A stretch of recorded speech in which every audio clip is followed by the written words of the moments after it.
Oh my gosh, sounds like a PowerPoint presentation. Hey guys, what's going on?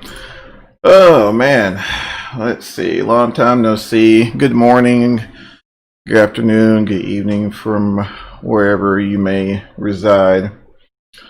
Oh man, so hope everyone's staying safe out there and all that fun stuff. And definitely excited to hang out with you guys today and jump back into P3D for a little bit. I know we've been dabbling in 2020 here for a few streams, so I figured,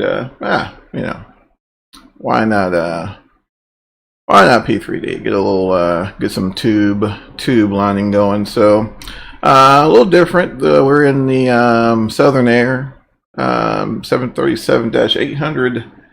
Where's the face cam? The face cam is out of commission. That's where it is. So no face cam today. But yeah, we're in the Southern Air 737-800 Boeing converted freighter variant. So basically, it's a 737-800 with a new lease on life. So of course, Amazon, these aircraft are operated for Amazon by various airlines. One of them is Southern Air, I think, and Sun Country, surprisingly. Rest in peace, face cam.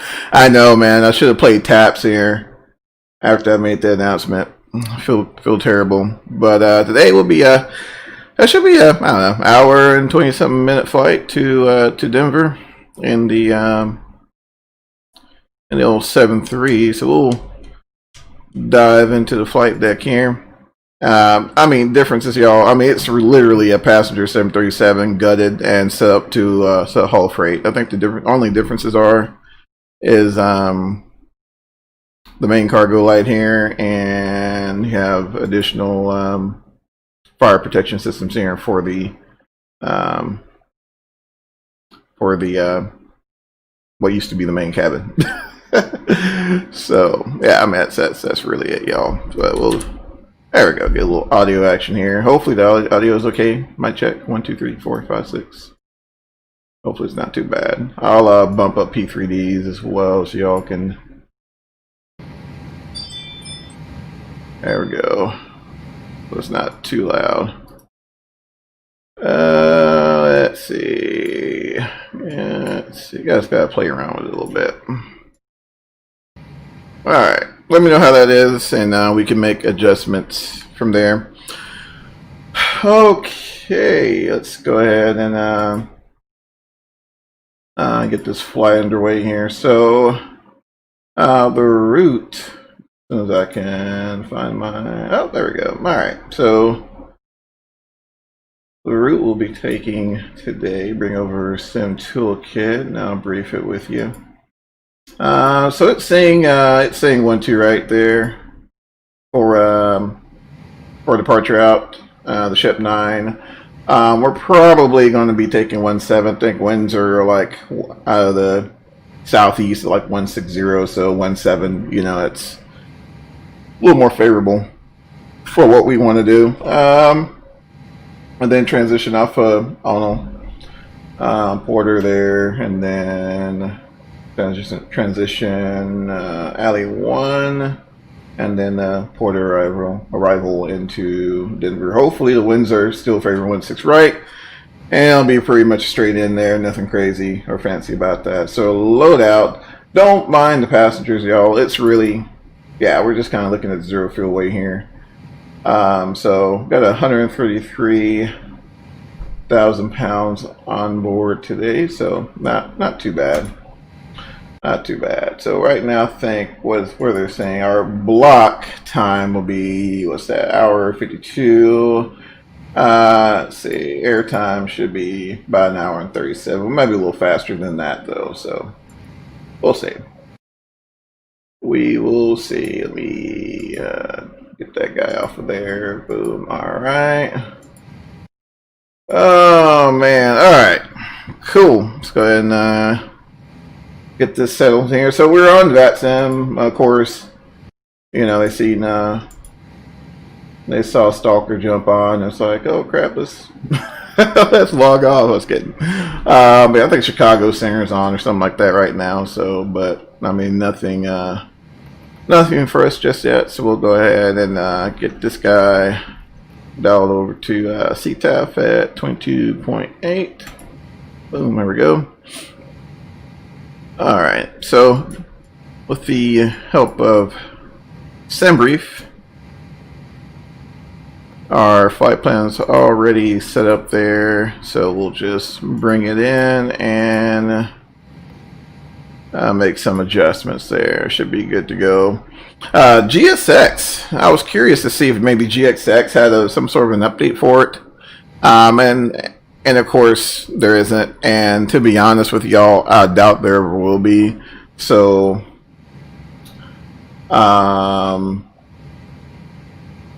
that's what we'll be looking at there. So yeah, I think we're kind of resorting to the built-in PMDG ground handling situation. So let's see, this week, yeah, 22.8, sir, 22.8. That'll be the frequency. All right, let that dude load in there. Oh man, let's see here. Cruise altitude will be let's see, 360 for cruise altitude. All right, go and activate that guy. So we're gonna give ourselves runway 17. Let's see, ship 9. All right. Okay. You see maneuvers. Yeah, man, it looked really good, bud. Looked really good. And Southern Air is Sierra Oscar. And we're flight number 579 today. We'll dial that puppy in there just like that. All right. And obviously we're not going to be 46,000 pounds of fuel on board. That'll just be playing crazy. So let's look here. So we'll be blocking out at 16.4 today, 16,000 pounds of fuel. So we'll go here into our editor. Actually, I'll go ahead and do the payload over at it here. 33.9. Unfortunately, it's not as fancy as labs. I think we kind of get spoiled with labs, so not as fancy with labs, but that's all right. That's all right. Somehow dialed 131. Let's see, 133. That's what I'm looking for. Oh, that's all she's giving me. All right, cool. Cool. Let's see. All right, 16.4. So 16,000, and I think it's a little more precise. 16,452 on the fuel. Alright, and looks good there. And like I said, we're going to be fully loaded here as well, so not surprising. 16.7 there. That's one thing I will give PMDG. I give you the definitely give you the ability to get up and going. A whole lot of fuss there, so that's pretty cool. All right, so 360 will be our cruise altitude. Boom, and where are the winds up there? Absolutely, positively nothing. Almost 2020 levels there. It's not 225 at 3. But it's pretty close. It's 307 at 14. We'll put that guy in there. Alright, execute that. Alright, and at this point, when I'll come over here into my performance calculations on my EFB, read from the aircraft. Looks good there. It should bring over my takeoff weight or not. Let's see here. All right, there we go. Go back here. Let's see 26.1 for the CG. Okay, 26.1 for the CG, and we're just not going to put that decimal in there. There we go. There we go. Alright, dry. We got gobs of runways. We'll do We'll do takeoff. We'll do a derate takeoff. Takeoff -1. Let's see, 0 at 3. Oh, good grief! Is that really the winds? Hold on. Nothing. Literally nothing. All right, cool. 359. So they shifted a little bit. All right. Yeah, like literally like straight up north. We'll take, what is that? Let's see here. 35, I think. We'll take that. Alright. Let me, sorry about that. Oh, yeah, 35. Cool. That's fine. We'll take 35. There's that. And QNH 3010. If I can get that in there, we go. 3010 there for the QNH. And flaps config, optimum. AC on, anti-ice off, calculate. Boom, there we go. Alright. Looking good so far. Alright, go ahead and get these performance numbers in here. Alright, sim temperature will be 33 degrees. Takeoff -1. We'll keep a normal climb out. And the winds are literally nothing, so 0. Oh man, at 3. There we go. Alright, import that guy over in there. Fill these guys in there. So V1 142 and rotate at 142. V2 is 148. Alright, everything looks kosher here. We're almost done, y'all, so let's go ahead and let's get that APU going.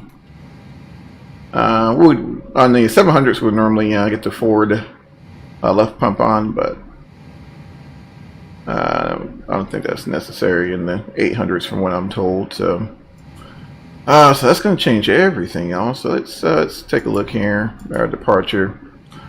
Let me look here. That's going to change up a lot of stuff for us there. Not so much on the numbers in sim, especially since we don't have to deal with like any slopes or anything. So that helps a lot. Let's center this guy up. Alright, so yeah, we can take off from where we heading, vector ourselves over to Shep and be on about our way. That'll work. That'll work. That'll work. Alright. Doing some GA VATSIM, sorry. No worries, man. Yeah, enjoy yourself, man. Enjoy yourself.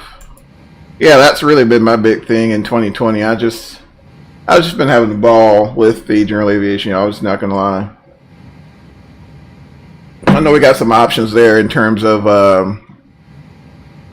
airliners with A320, 787, and all that, but I've honestly been having a blast with GA in 2020. So I'm gonna ride that. I'm gonna ride that train till the wheels fall off, and we'll see what happens at that point. So, all right, Denver. I don't know why, guys. I'm not showing you. Yeah, super fun. Yeah, it's a blast, man. I mean, VFR is just, I mean, just unprecedented in that sim. I mean, just unprecedented. So, yeah. I mean, I just, you guys have heard my 2 cents on it, but yeah, I've just been thoroughly impressed with the VFR experience. What is that? 5434. All right. Of course, Denver be ridiculously high, so it's 5434. Let's see. All right, so 54. We'll do 5450. All right, went ahead and got packs on there. Get some AC flowing. Let me double check, make sure. Nope, there's no one on. Cool. All right. All right. We'll try to walk around here, and of course, you know, looking at the cargo bin there, unloaded. There's, as far as the model seems whole and intact. So, not too bad, not too bad. So, well, what we'll do, we'll push, and we'll face to the right, and tree 5 is boom to our right, and we can be up and out of here. So, go flying today, flying on the 27th, my birthday. Oh, cool, man! Happy early birthday! Happy early birthday! Ground services. You know what? Let's go ahead and pull that APU. And we'll need that guy. I mean, got the APU on. Why not, right? So, release that guy. Then we'll mosey on over here, and let's see, where's the loader? All right, so we'll release the pallet loader, which should, I think, close the main door. I think we'll see. Of course, the audio's there. You know, PMDG. It's fairly on point with the audio, so you can definitely hear. There she is, right there. There's that door closing there. We'll let her do its thing, and we'll take care of a little housekeeping up here. Make sure everything else is in order. Let's see, dual bleak light is on. That's fine as long as we stay above. Yeah, stay below about 30% and one there should be. It will blow up nothing. Should be good. Alright, yeah, everything else looks kosher. We'll go ahead and I guess go ahead and get the stairs out of the way as well. Release the stairs. Boom. Stairs getting released. And also my sim just crashed. No! What happened to the sim, man? Did you, oh yeah, I was going to ask you, did you get in the beta for Navigraph? Let's see here. I'm also pulling up my my charts here as well, so don't mind me, y'all. Don't mind me. All right, so Lima to over to Kilo, and then 3-5. All right, cool. Let's see. 148. We'll dial that puppy in there. Let's take a look at this departure. Let's see. Of course, got to edit clip, and then let's see here. Up over. Then we need this guy here. Old page down. Let's see. Oh, that's Denver.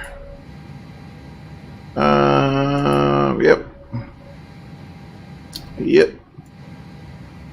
Totally tell it's been forever since I've used this thing, so it's bear with me, y'all. There we go. All right. Let's see. Page down. Oh, page up.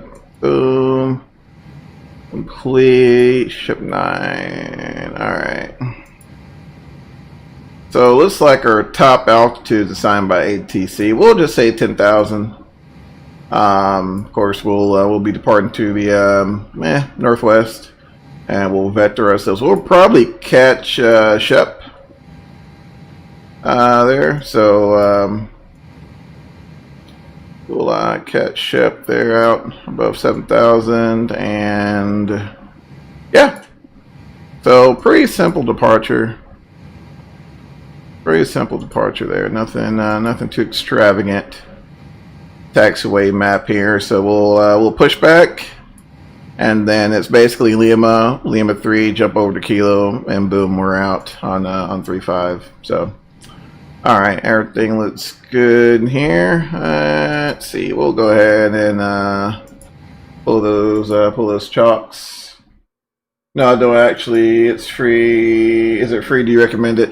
Yeah, that's the only thing, man. If you're not using it now, just hold off. It's a paid subscription. I think they still sell their data piecemeal, but I think for the most part it's a paid subscription. So yeah. Yeah, I was just curious because there's been a lot of problems. Although since then that has been it's been resolved, but there early on there were some initial reports of having CTDs from folks who were currently using Navigraph. So I was just curious. Just curious. That's all. Alrighty. Let's see if we're all set. Yeah, pretty much good to go. Let's see here. I'll go ahead and make a. I'm gonna make a call here. Should I just use ForeFlight? If you already have it, you can. If you already have it, you can. But you know, I wouldn't just. You know, I need to buy an extra training. Oh yeah, well, I mean, if you're going to get ForeFlight anyway, I mean that works just the same. I think there's a bridge. I know for 2020 folks got it work, and I hadn't tried Garmin Pilot yet. That's why I use ForeFlight Garmin Pilot. Haven't tried it yet in 2020, but I know folks have gotten it. I've gotten it working in P3D. So 5 CTDs. Good lord! Holy smokes! All right, give me 1 second, y'all. Actually, while we're doing that, let's go ahead and do that. There we go. Get a pushback going here, and we're none of these guys. We'll just call up Menzies. Let's see here. All right, where you at? Well, yeah, that's what I would do, man. I wouldn't just go. Let's see. Wouldn't get too crazy with that. Let's see. Tilt up. Tilt down. All right. Still set up for everybody. Airbus flying. My bad. All right. 5 CTDs. That's crazy, man. That's crazy. Hopefully you're able to get it resolved, or maybe this next patch may include something that'll improve the stability a little bit.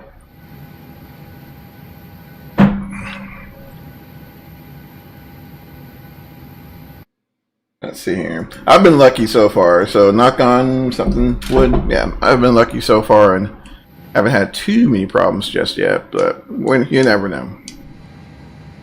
Never know. Alright, where's that? Let's see. Waiting for the patch. Yeah. Let's see what happens with the patch, and it's kind of go from there. Alright, let's go ahead and push back here. Packs are. Well, if I can. There we go. Good grief. Alright. Minneapolis traffic, Southern Air 579 West Cargo, pushing back. Be taxiing to runway 35 at Lima Kilo for departure to the northwest. Minneapolis traffic.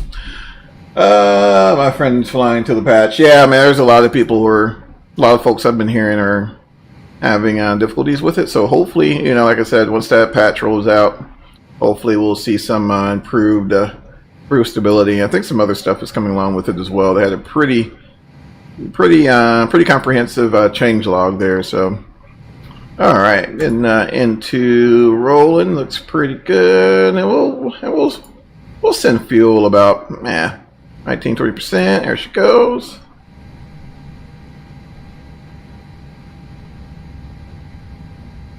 Did you say no? I did not. No potty mouth over here, sir. No potty mouth over here. You too. No. No potty mouth over here. I got kids, so I gotta watch what I say. Alright, let's see here. Alright, looks like number 2 stabilizing there. Let's see. Not sure what the heck happened with that. That is really weird. Y'all seeing that? Let's see.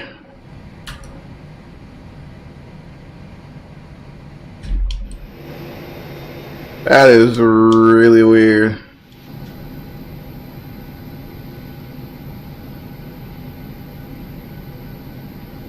Holy smokes, what in the world?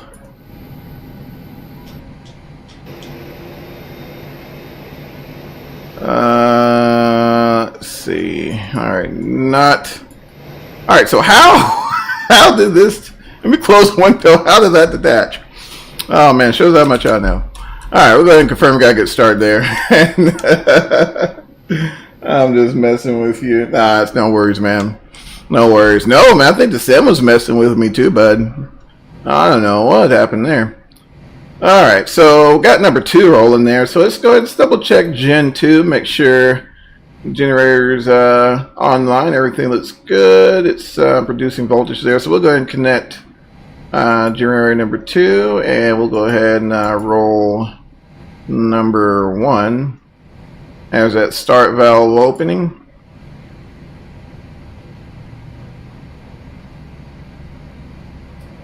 Makes life much easier, doesn't it? Especially for us old folk. Alright, that's good there.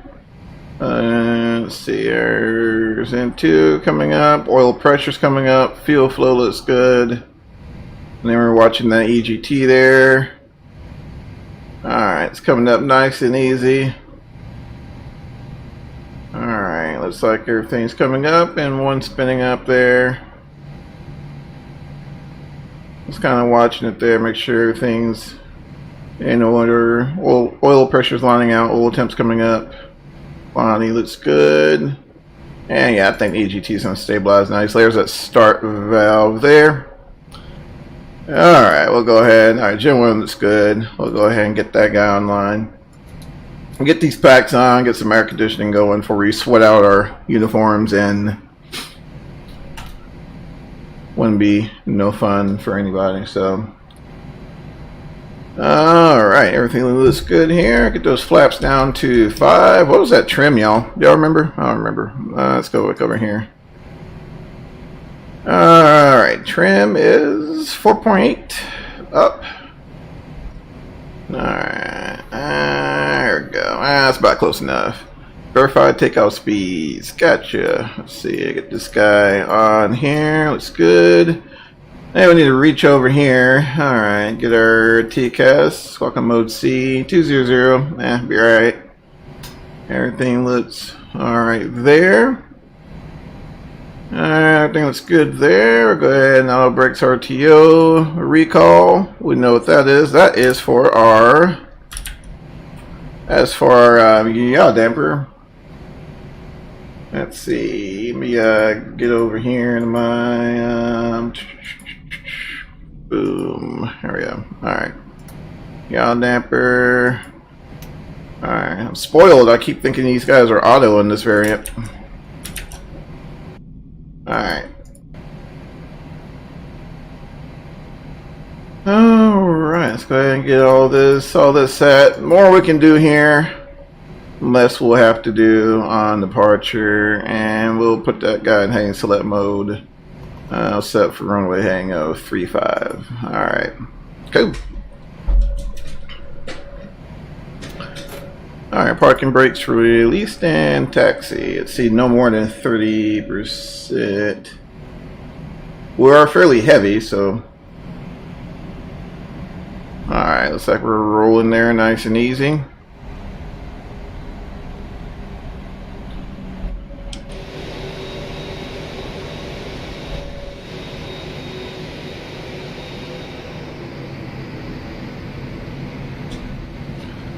Alright, so we'll come out here and then we'll make a right in Lima. Not a whole lot of traffic going on today, y'all. Not much at all.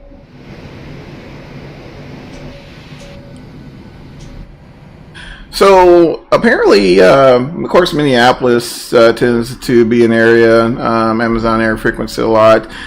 They also tend to frequent a lot of the smaller, larger, commercially visited airports. So just some airports we haven't really heard about. So it would be nice once the NG3 drops. Hopefully, we'll see expansions like the freighter variant of 7.3 and the BBJ come fairly quickly after that, so we can, you know, have the opportunity to, not saying that every airport is spot on, right? In 2020, I think we've all kind of seen that, but you know, a little higher quality than default, so we're, you know, we can visit these airports and, you know, not have to worry about, you know, well, gee whiz, I gotta get scenery now, and you know, all this. So I went ahead and snagged it. I'm not gonna lie, I've been itching for a freighter.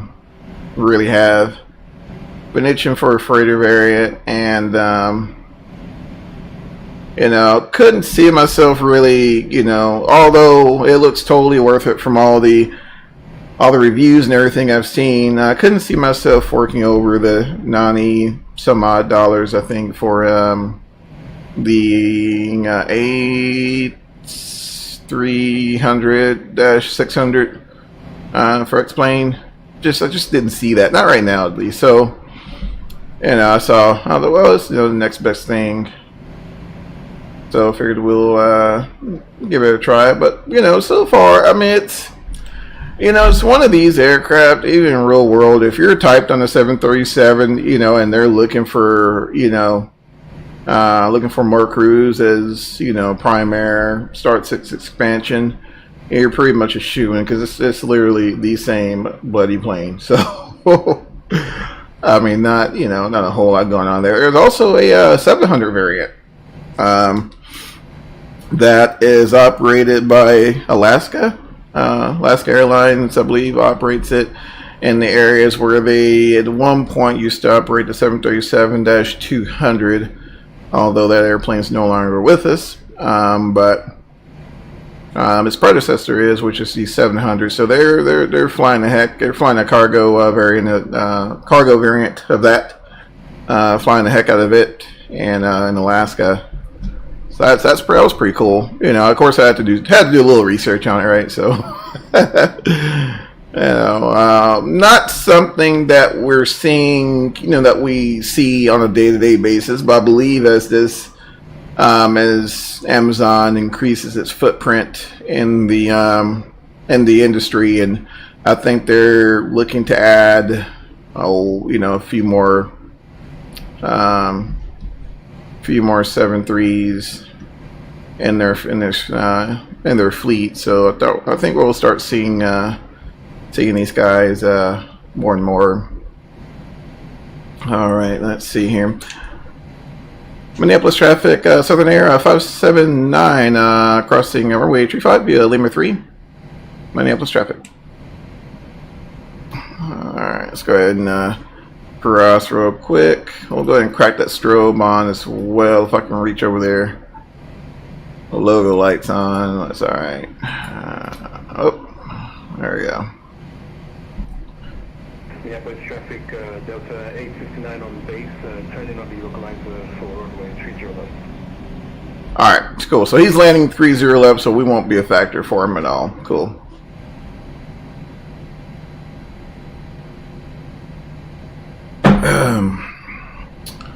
All right, let's make a left here.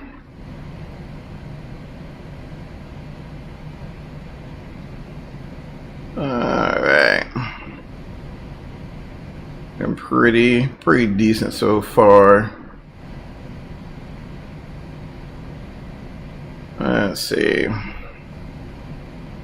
course, it has been some time since I've been a 737. One thing that really gets me every time in this airplane is forgetting to, of course, you know, if we follow the checklist, wouldn't have this problem, right? But, you know, especially, you know, when you get in a rush or whatnot, forgetting the yaw damper. You know, it's way the heck back there, almost in the upper overhead panel. So, you know, if you're not paying attention, you will definitely miss it. Definitely miss it. So, I make sure I remind myself to add that to part of my flow there. So we'll hang select mode. We'll go ahead and get that armed.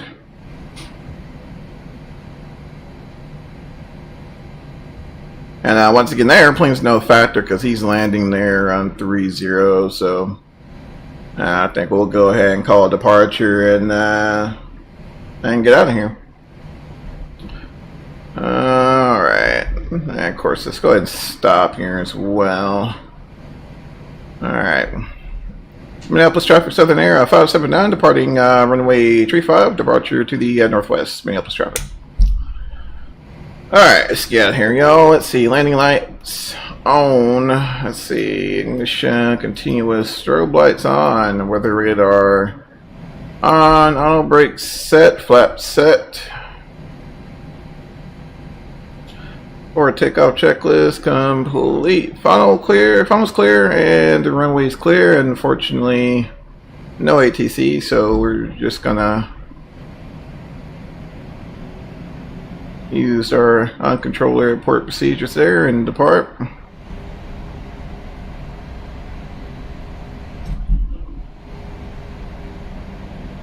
Alright.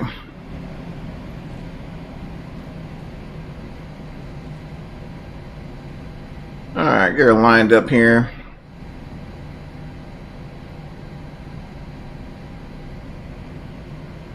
Alright guys, let's send it. Alright, 40%. 40% stabilized, take off. Takeoff power is set, engine instruments and limits. Airspeed's alive.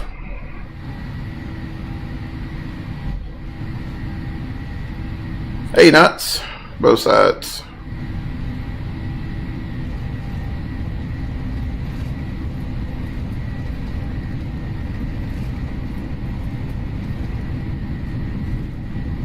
V1, rotate. All right.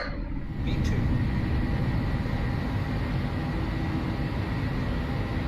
I was ready to climb. Gear up. Try to keep that 2 degrees per second, but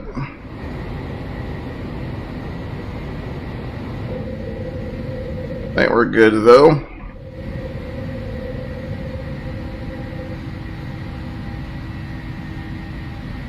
Alright, off there.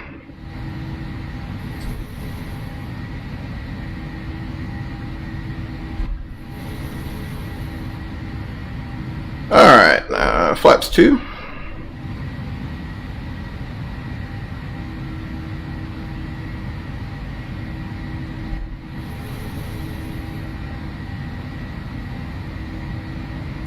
And let's see, flaps 1. Go ahead and command A there.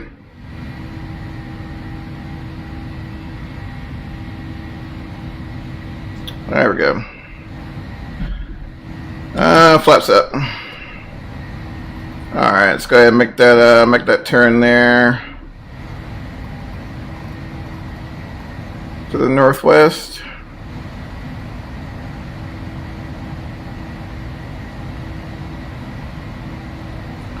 Minneapolis traffic, Southern Air 579 on the upwind, clear 35, departure to the northwest, last call, Minneapolis traffic. Alright.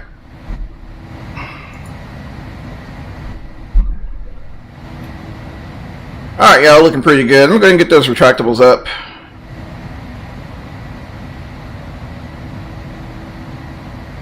Alright, she's lining out there 250 out of 5.2 for 10. We'll clear ourselves up to 360. We'll go ahead and bug that in.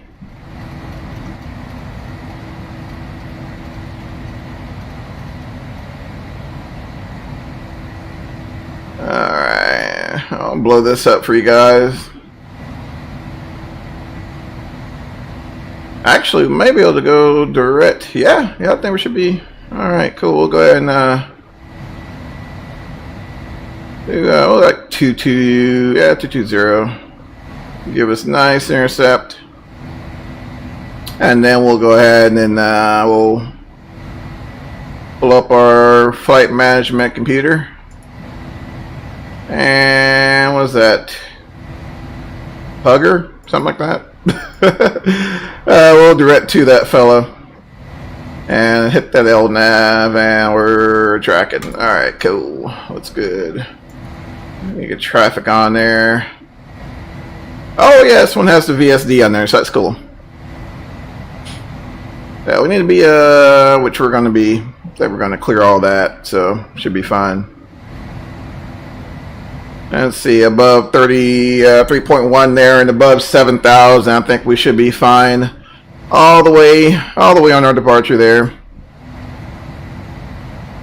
All right, there's 10,000, 10,000 landing lights off, ignition off, everything looks good. Cabin's climbing. Pressurization panels normal. Let's see, everything's charged on both sides. Looks good there. Hey, what's going on, Mike? How's it going, bud? All right, so far so good. Of course, not a whole lot going on VATSIM today. I always miss the action, man, I'm telling you. Always miss the action, y'all.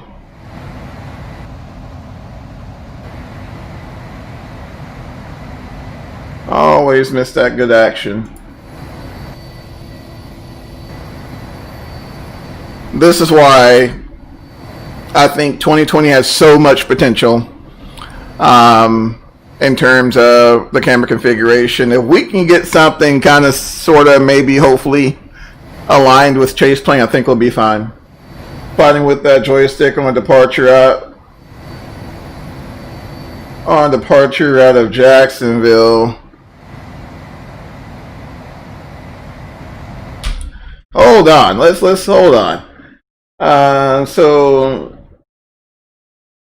you're departing out of Jacksonville, sir, with inoperative flight controls. I don't think that's on the MEL.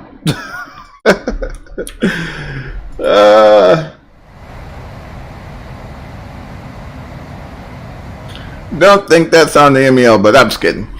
Yeah, are you using your backup? I'm gonna turn the volume down a little bit, y'all. Hopefully, you guys still are able to get the full effect, so to speak. Oh, whoa! All right.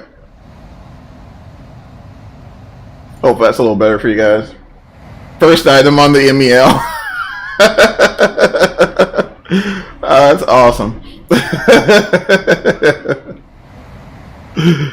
Oh man. Dang, my joystick's not working. Is yours working? Yep. Alright, send it. Now I got it working. Crap. What?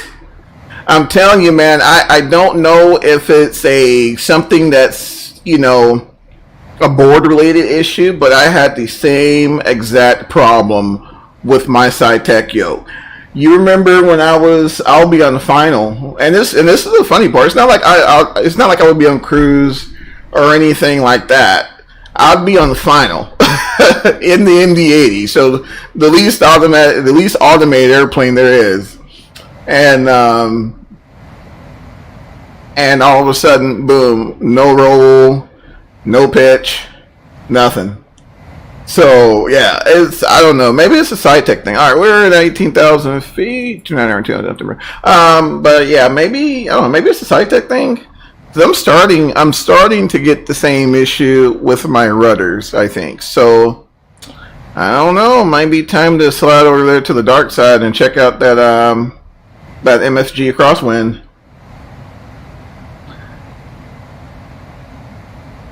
Well, my flight controls work. Oh, I gotcha. It's just the button, right?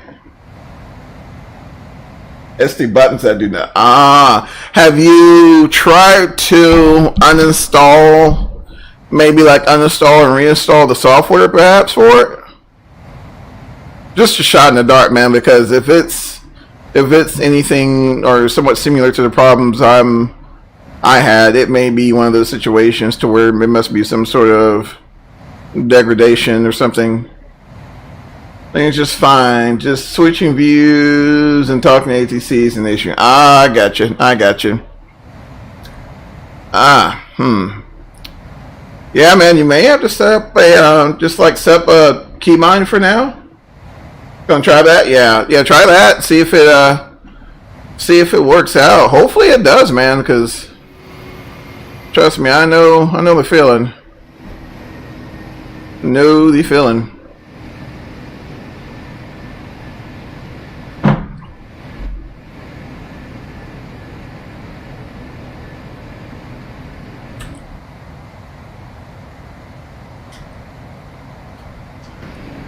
Yeah, despite the... Yeah, I hate to say it, guys, and I think y'all have heard me mention this before. Although, you know, I still gravitate to P3D at time, you know, from time to time because of the aircraft. And, you know, there's something about, I don't know. Yeah, it's something about the scenery, you know, I mean, it's good for what it is, but, you know, every time I jump into P3D, you know, it kind of reminds you, you know, how much further 2020 has gone in terms of you know, the overall environment, right? You know, despite its imperfections.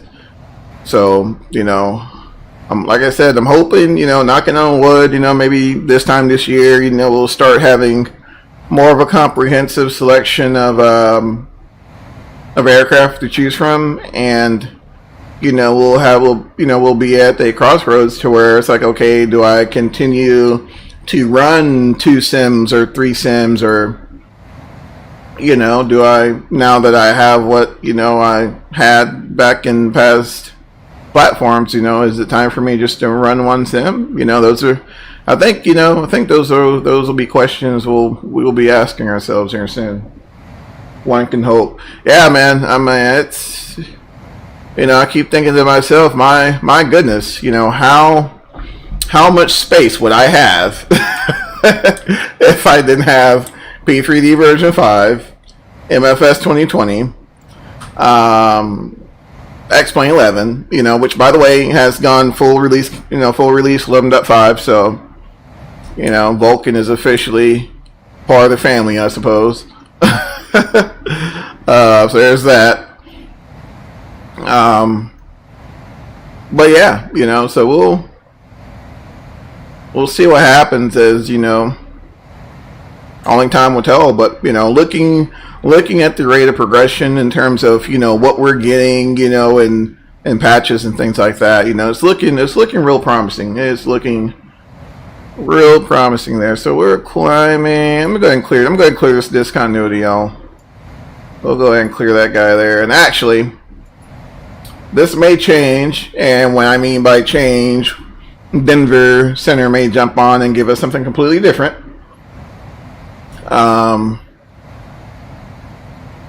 But let's see here. So what was that? The Porter. We're taking the Porter. Where is it? All right, Allen. Let's see here. Let's see. Let me go over here. Oh. Alright, so let's see. The Porter transition, I think. Yep, cool. Alright, then 1-6 right. And we'll hold off on, well, let's jump back over here to the flight deck, and I'm over here to our, well, didn't want that, but let's see, make our way back over here.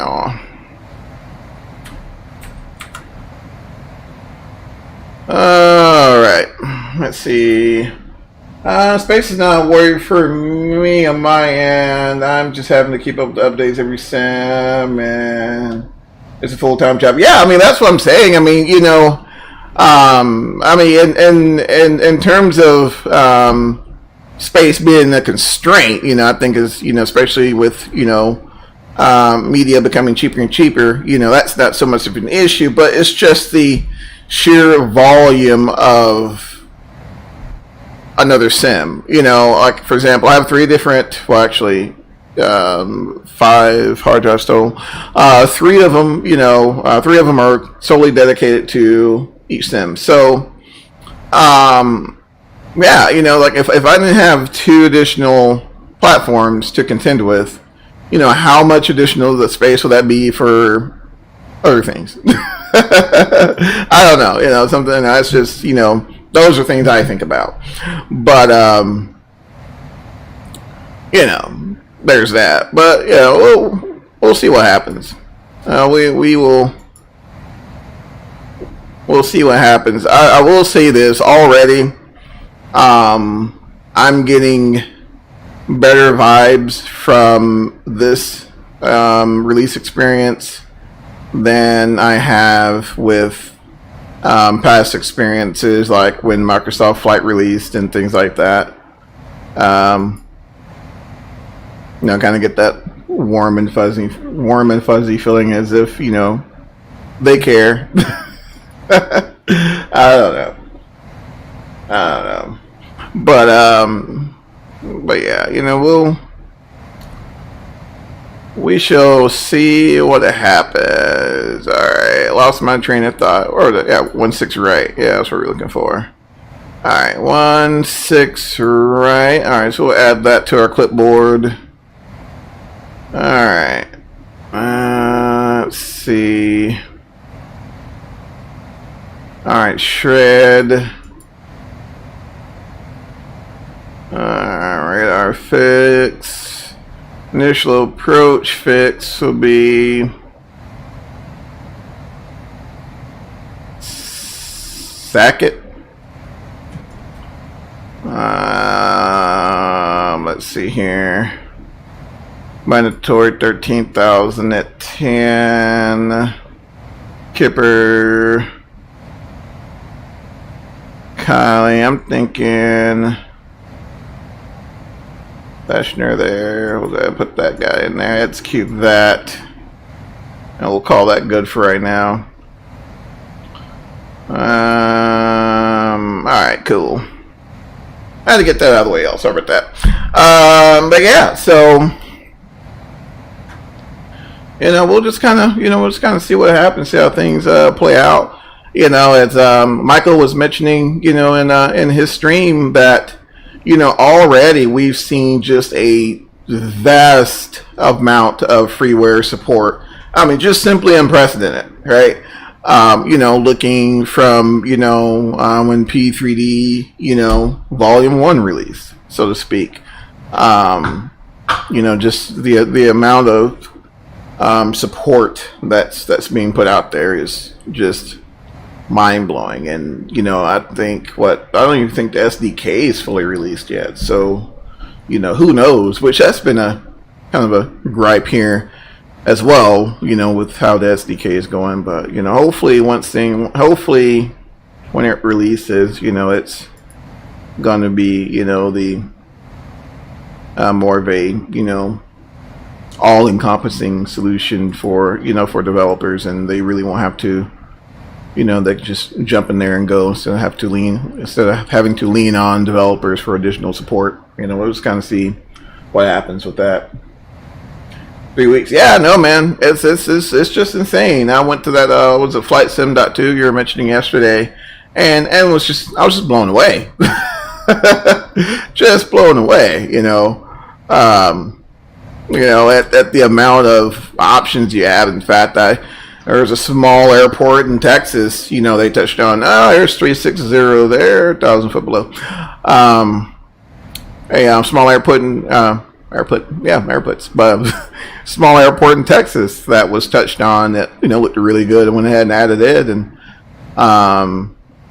just a lot of options going on. So that's really, really cool to see. Now,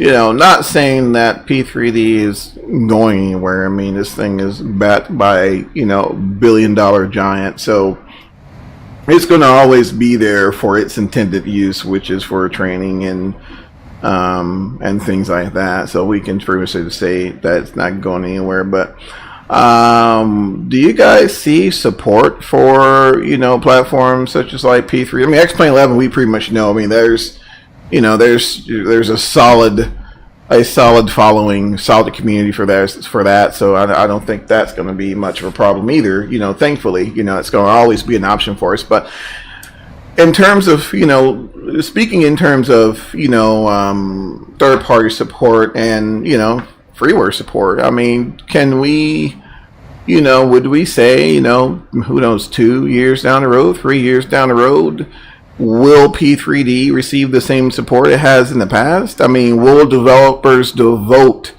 the same amount of resources to a platform that, it still probably will have a solid following, but I mean, will it be as strong as it is now? I mean, those are questions that I don't think really can be answered until that time comes. But I will say this, and who knows, I might eat crow, but I think once support comes to a point to where we're seeing FS Labs, Majestic, we start to see these developers migrate themselves over to 2020. I don't see myself running P3D much longer after that. That's just me. I'm curious to see what you guys think in the comments, but I know for me personally, it would be a situation that, of course, I may keep explaining around, right? Keep explaining around, and it may just be that in 2020, or it may just be 2020. Who knows? I mean, who the heck knows at this point? But I think it's just surprising to me, I'm sure to others as well, how quickly this caught on. Holy smokes, y'all! 3 weeks. 3 weeks. I'm not gonna lie, I was a skeptic. Ask Michael, I was a skeptic. But myself and others, were around when Microsoft was, guys, we're dropping this new SIM. It's going to be the bee's knees. It is going to change lives. That's how strong a release this will be. And then flight happened, and yeah, that that totally didn't happen. But so yeah, I was a little skeptic. I heard it released. Okay, well, 2020. Okay, all right. Another flight, whatever. And of course, shout out to the PR department at Microsoft. They definitely were on their A game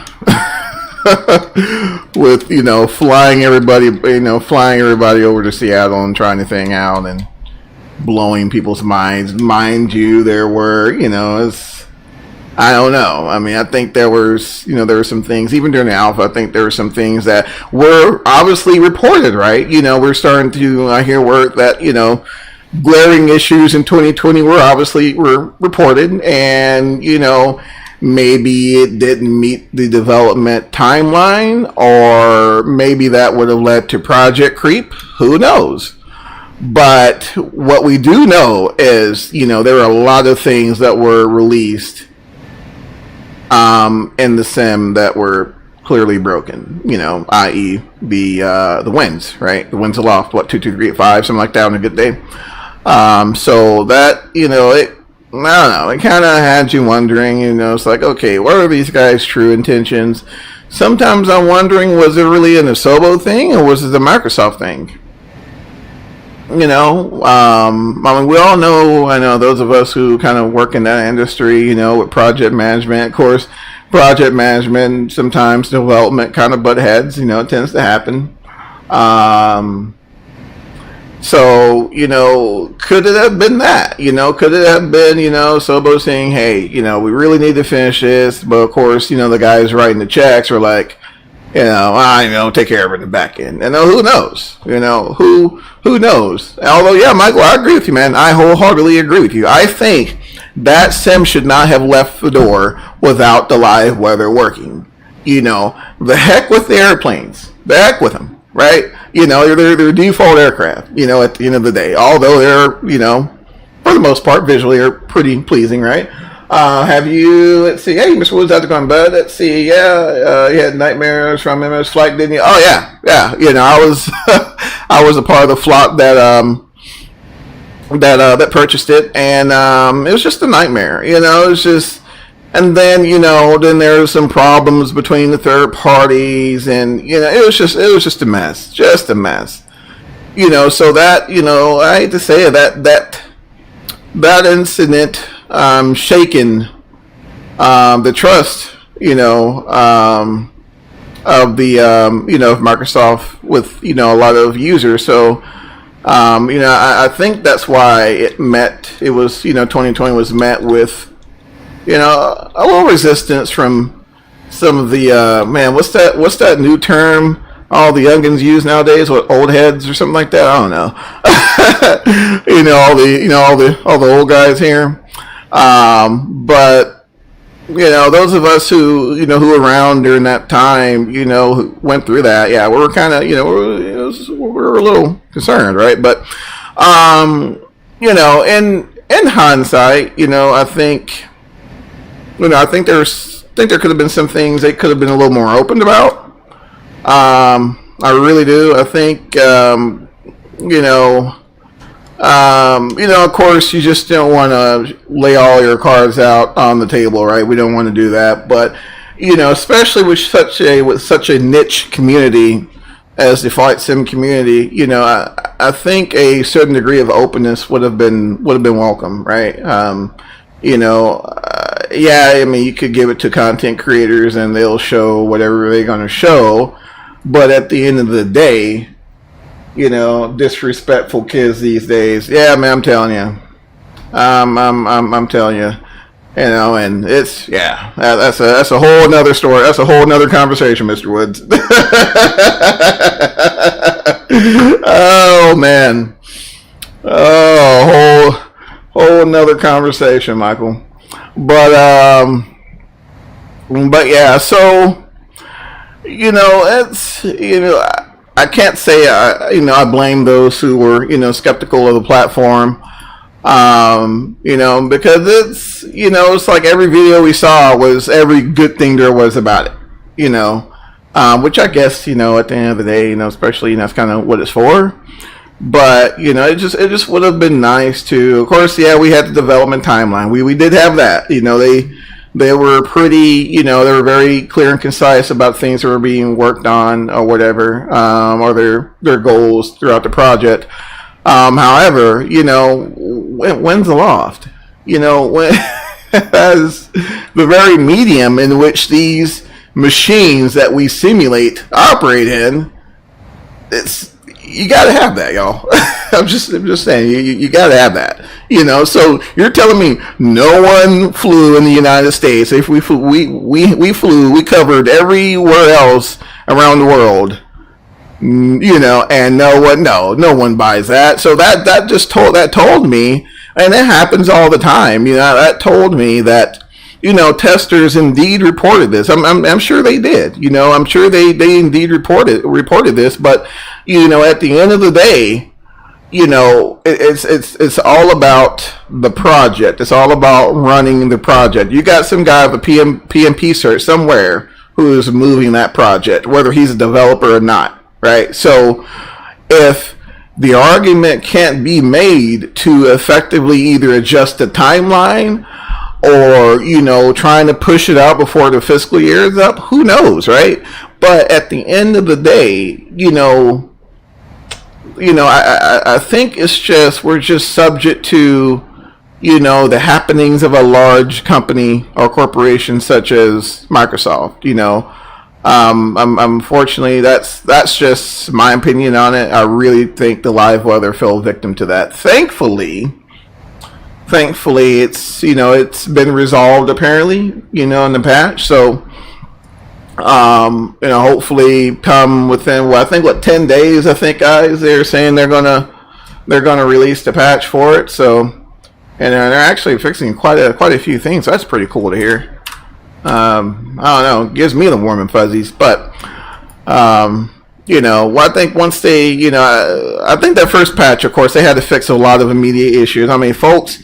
I hate to say it, but if you can't even fly the bloody sim, I mean that's a pretty pressing matter. So of course, that first patch you want to include fixes for that, right? So now I think I think moving forward, I think we'll start having more and more comprehensive patches there. So we'll see. you know, we will see. But, you know, like I said, yes, and that's the beauty of running once, you know, kind of circling back there, running, you know, holding on to an additional sim there. So you can always double back and enjoy P3D. Yeah, well, actually, Flight Sim, I was reading that the issue you're having might be associated to something else, because apparently that patch that they released on day one alleviated a lot of the issues. That's why I'm wondering, you know, maybe patch 2 maybe that patch to, you know, perhaps clean up. You know, it could be a situation to where, you know, there's still, you know, some reported problems. So that patch 1 probably didn't accomplish your fix, you know, so that would be the reason why, you know, I would say you downloaded it. And did it get that's the question, does it get progressively worse after patch 1 or about the same? You know, because if it got progressively worse, then that's another story. But, you know, if it's still fairly consistent, then, you know, that would lead me to think that, you know, that particular bug or whatever, you know, may not have been encompassed in that particular patch. So, you know, hopefully, like I said, patch 1 may, you know, hopefully clean that up for you. Hopefully. You know, like I said, the only issues, I don't think we're under NDA or nothing, so actually I know we're not under NDA. It's like here's the email, but those of us who are in testing out Navigraph's new nav data utility for 2020. I know me, that was an initial that was immediate CTD for me. It was like I loaded it up, boom, CTD. So of course that's not related to the sim, but fortunately that's really been the only occurrence I've had in terms of crash to desktop. So who knows, though, we may get patch 2 and that may you know, really, you know, jack things up. You know, we just don't know. I was tickled when they announced the CRJ for, hey Alexander, what's going on, buddy? I was tickled when that CRJ for MFS. I immediately thought of you. Yeah, man. Yeah, I was really stoked to see that as well. Seeing the 3D model in there, man, was really promising, my friend. I'm not gonna lie. You know, once we start, you know, and in my mind, 2020 is the perfect platform for regional jets, right? So, you know, we have these, not saying they're perfect, you know, but we do have these higher fidelity airports to visit, right?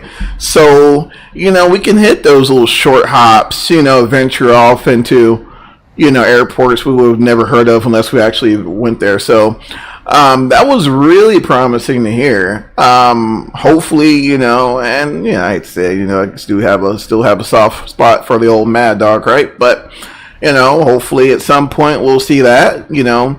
Now the more complex add-ons, I'm not holding my breath for.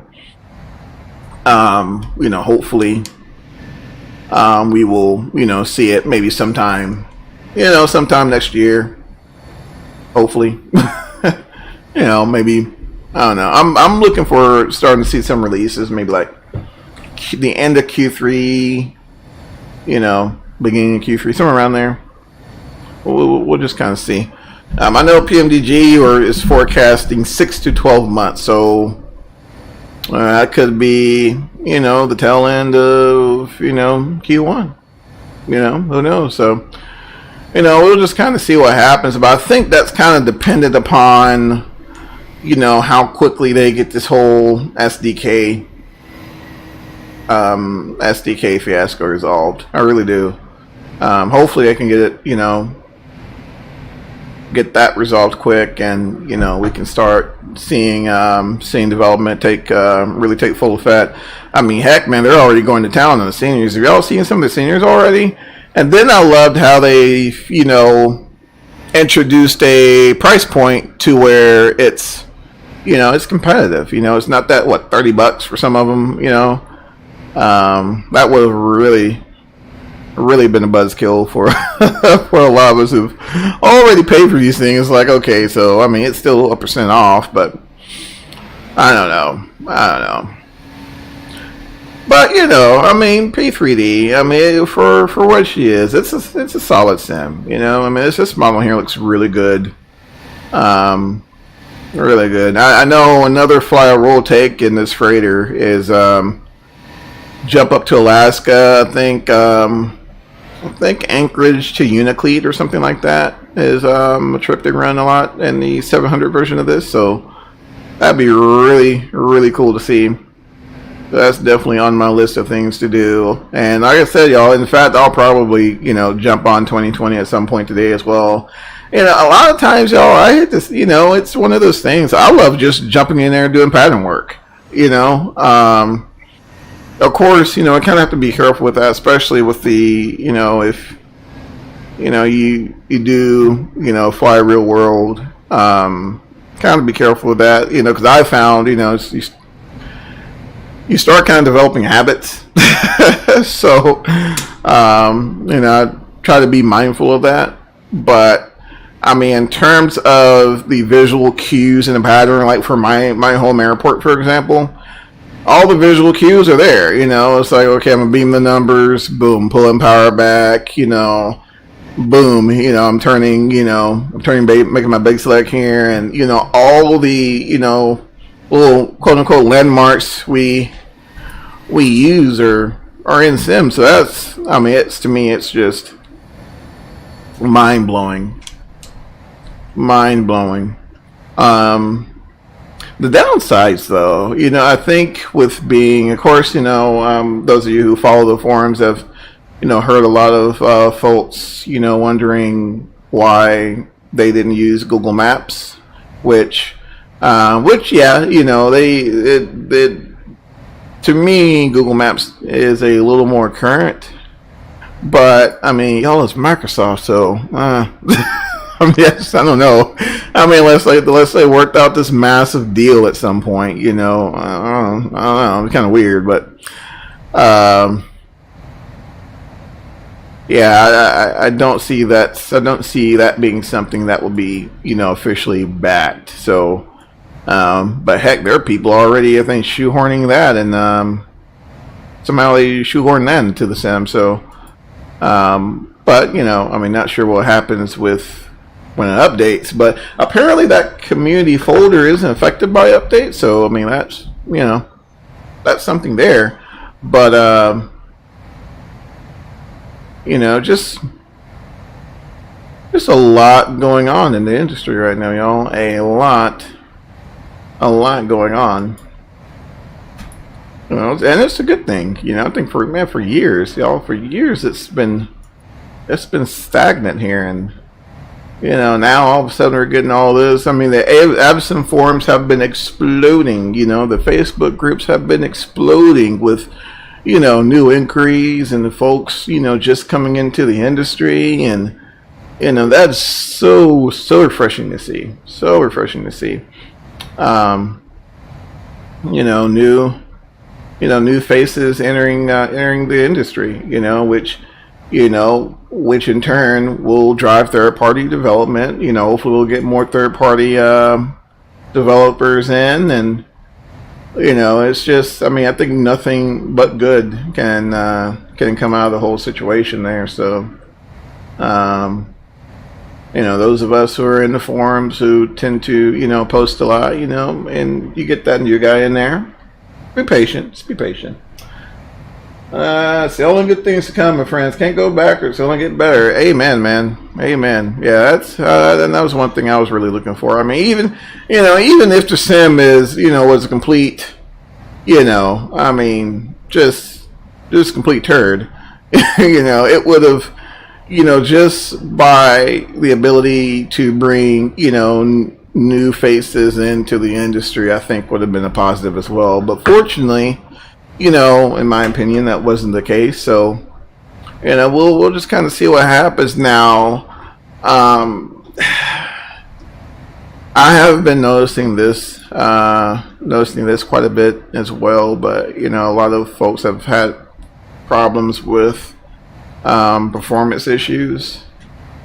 So you know, hopefully that something gets worked on. You know, over time. You know, even at minimum settings, you know, if you know we can get a solid, stable experience out of it, you know, I think that would be something that would be, you know, advantageous as well, because you know at least you can enjoy the sim, and at some point, you know, when you know get the opportunity, you know, upgrade your hardware or whatever. I mean, we all do it from time to time anyway, right? And you know, it'd be still a good entryway for those of us migrating from older platforms. So let's kind of see what happens there. Man, nothing going on VATSIM, y'all. I mean, absolutely nothing. And of course, not much of a tailwind as well. So, of course, let's see here. Let's see what we're looking like here. Yeah, there's not a lot going on in that. Let's see if I can. Let me see if I can get the map over a little bit easier for you guys to kind of. There we go. Boom. All right. Yeah, it's not a whole lot going on, of course. Well, actually, Chicago Siren's on, which is surprising. Haven't seen. That's us here. Albuquerque's on, and it's so funny. It's like I hardly ever see Albuquerque on, but of course they're on. Memphis Center, they're usually on. Man, lots going on at the weather. Lots going on. You're flying the wrong area. In my defense, Michael, in my defense, sir, Minneapolis Center was on when I loaded. I did not dilly-dally around playing ATC traffic here in the East. I did not dilly-dally around. I loaded up the sim, got everything ready, and as soon as I got V-powered up, boom, Minneapolis Center was gone. So, yeah. That's my story, and I'm sticking to it. That's my story, and I'm sticking to it. No, the goal was to find actual flown routes with the with this company, so that was one of the reasons why I opted to make this trip. Yeah, they always do, man. They always do. Every time, because in fact, I could stop this sim right now. Should have flew last night. Had a handful. Yeah, I heard, man. It was super busy last night. Super busy last night. But I had some birthday festivities to attend to, so unfortunately, I couldn't partake of any of the action yesterday, but. So yeah, it happened. So I just I lived my dreams of jumping on VATSIM through Michael yesterday, which he put on a fantastic performance. Shout out to Michael there. He did an awesome job in that stream and manhandling that, bending that TBM to its will. Bending that TBM to his will. But yeah, that tends to happen sometimes, especially now. You know, folks are starting to venture out, especially during the lockdown. There were, I mean, it was like the weekends in general, man. Like all the U.S. would be hot, but you know, with people, you know, folks are starting to go out and about a little more. Not so much, unfortunately. Not so much.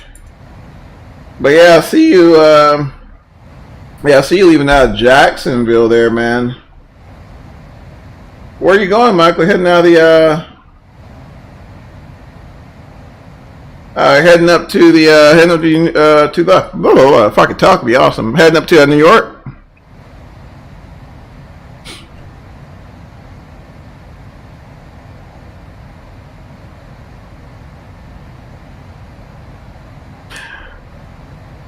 No worries, man. Yeah, you got a lot more patience than I do with those default airplanes. I don't want to. St. Louis event tonight on VATSIM. Oh my gosh, man, you're like the VATSIM news source. Holy cow. But then again, you know, I really don't. Yeah. You know, FNOs have been my thing in quite some time. Oh man. Who knows? Maybe at some point I'll get the gumption enough to participate in another FNO. Kennedy, oh yeah, cool. Cool. Yeah, I haven't been up there in quite some time actually. On DC Center there now. Yeah, I think I was tracking you initially.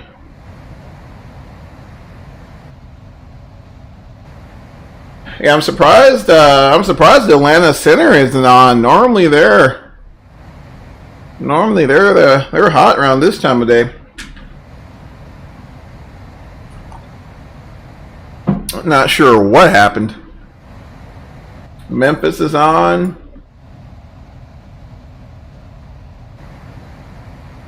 Denver's normally on as well, and I'm just thoroughly surprised as to what happened there. Right now we are, in case you guys were wondering, we're 327 miles out, and we're getting no types of help here from the wind. So, meh, you know, it is what it is. Still doing 434 across the ground, 442 true. So we're just, you know, we're slowly making our way over to Denver. Which, not gonna lie, y'all, I have not had the opportunity to check out Flight Beam's Denver scenery. I purchased it, and it's been sitting. I have yet to use it. I even went to when we went to Miami yet, and in 2020. I know, y'all. I know. Stalker, what are you doing? I know, man. I know. The GA is just so much fun, y'all. It's just so much fun. It is so much fun in sim. Wait till this evening. Yeah, no, man. It's gonna be it's gonna be hot. Who knows? I might do another. It's early still for Sunday. Yeah, that's true. Now I forgot you're still. And I forgot too. You're in the West Coast, so that makes sense. That makes sense. I don't know, y'all. We might do a second trip. I don't know. We'll see. We will see. Speaking of second trips, I don't even know where the heck we would go. Let's see here. Well, there's always Atlanta. Sorry, y'all. You'll notice some little burp here in audio. Yeah, the East Coast is on fire. We're still cruising, y'all. So I'll get the map back up for you so you guys can help me as well. Figure out here. So I would love to go somewhere in Cleveland, but I don't have. Oh, you know what? I know where we can go. Those of you who still are hanging on, or still like me, still are hanging on to P3D and all the legacy ESP-based sims, Orbix has released their airport pack for P3D. So version 5, that is version 5. So I think Akron is one of those. And again, y'all, Prime Air frequents, they don't really visit the large hubs. Not as many as you would think. DFW, a time or two, but the majority of their ops actually leave out, I know in Texas, they actually leave out of Alliance Field.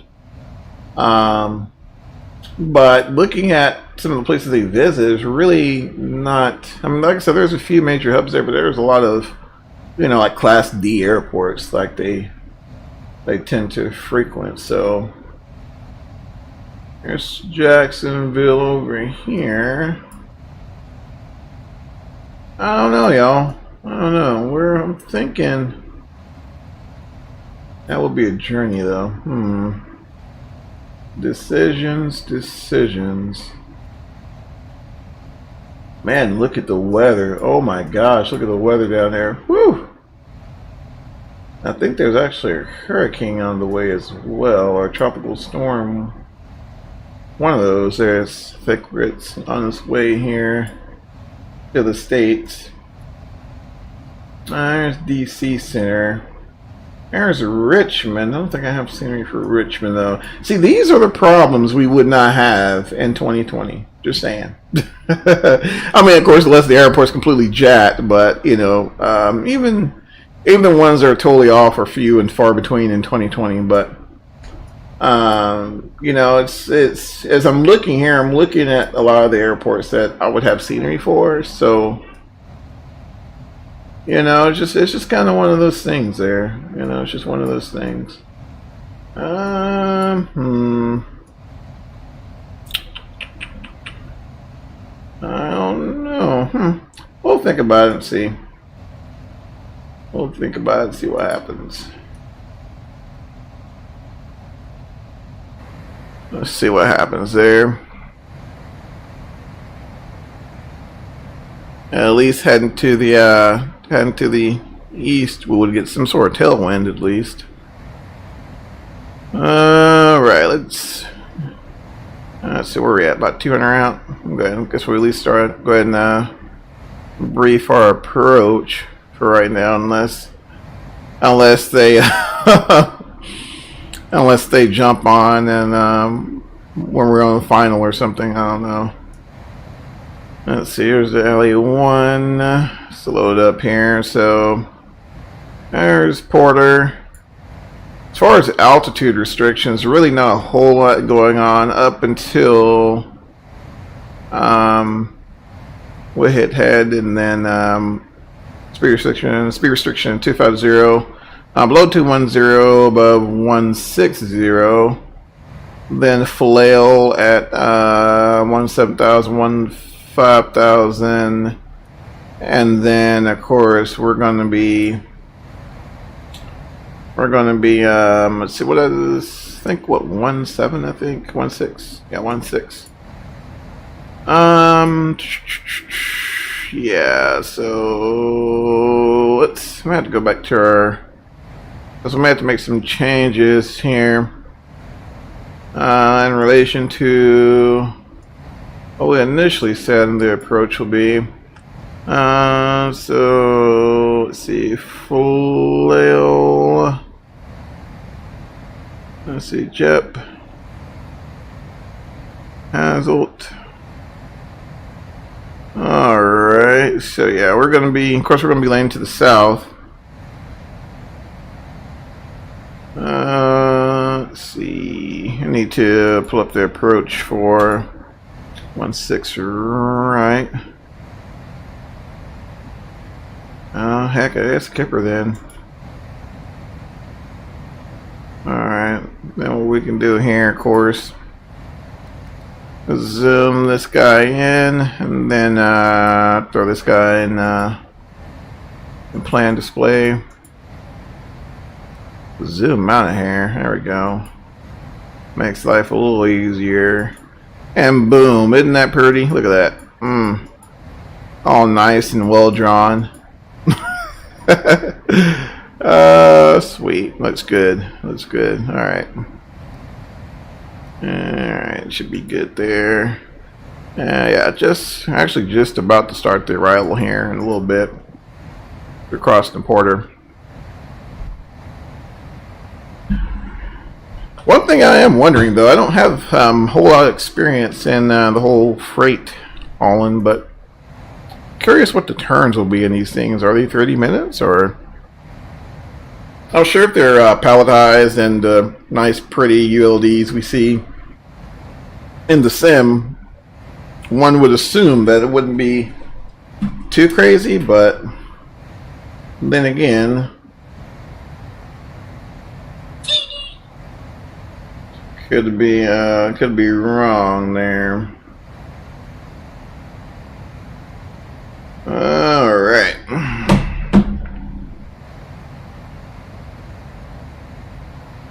Let's see. So far, so good.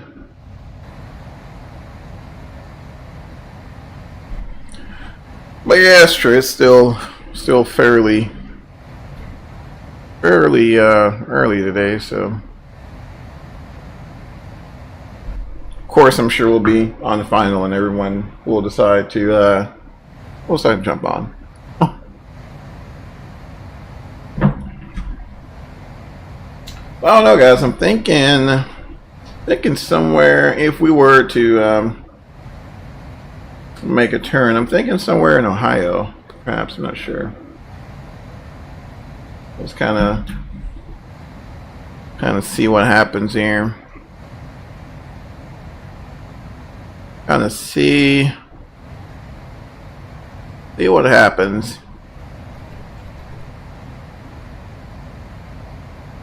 Although I don't know if you guys remember, but I was having some problems with my SciTech throttle quadrant. It was just extremely noisy. I think the pots were starting to give out in it, so I reverted to my my HOTAS. Atlanta's on now, yeah.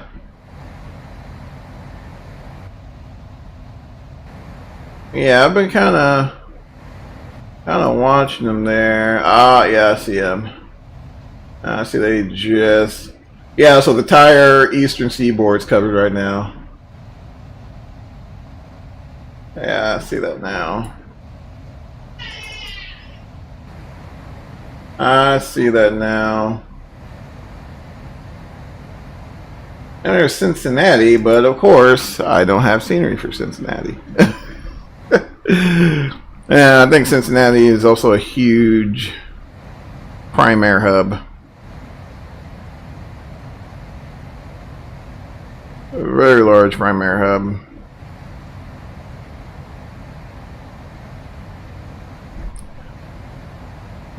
See, it's kind of... I'm watching here as well. Let's see. Oh, okay, it's another global broadcast from VATSIM.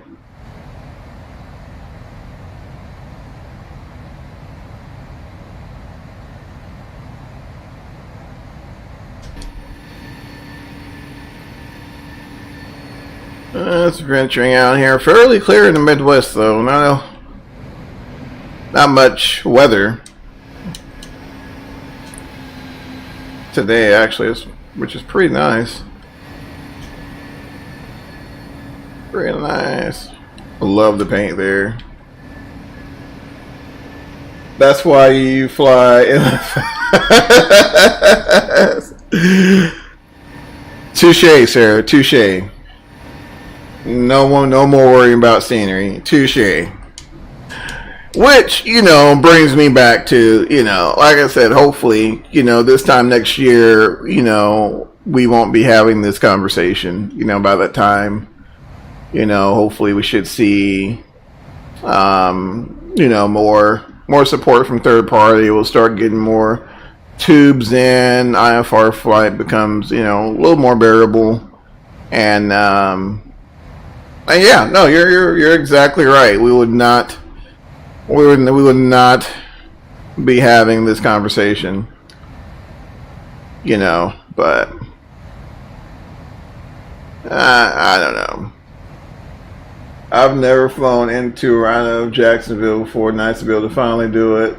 Default scenery is decent. Oh yeah. I mean, everywhere is decent. I haven't found. The only airport that I found to be not done or off was the airport that was actually closed, and I think they're using it for like a parking area or something like that. And in my neck of the woods, but every place I visited, I mean, for the most part, has been very well done. My only concern with the default airports is the lighting. I think the lighting, throw a spotlight in a couple of places or something. I mean, or a floodlight, or something. That that was my only, because you know some of the airports, especially like your smaller airports, you'll land at night, and I mean it's completely pitch black, and even you know. Even in real world, you know, you land in some of the most uninhabited airfields out in the middle of nowhere, Arizona. You know, there's going to be some sort of, you know, automatic lighting, right? So, you know, that would be my only, you know. Have you noticed taxiway signs are very hard to read? Yeah, in places, yeah. Excuse me. Some of them are off by quite a bit, but for the most part, the environment's still nicely done. I think the issue with the taxiways is, yeah, I mean, there's I've been to some places as well, and that's funny you brought that up, Flight Sim. I've been to some places as well where the taxiways aren't even there. But, you know, which is, you know, one of the reasons why, although the night lighting is spectacular, you know, the city night lighting is spectacular, in Sim, I haven't been going to as many airfields at night than I have in Sim. But also, Michael, keep in mind you got that ginormous display you're using as well, so that may attribute to some of the ease of some of the legibility there.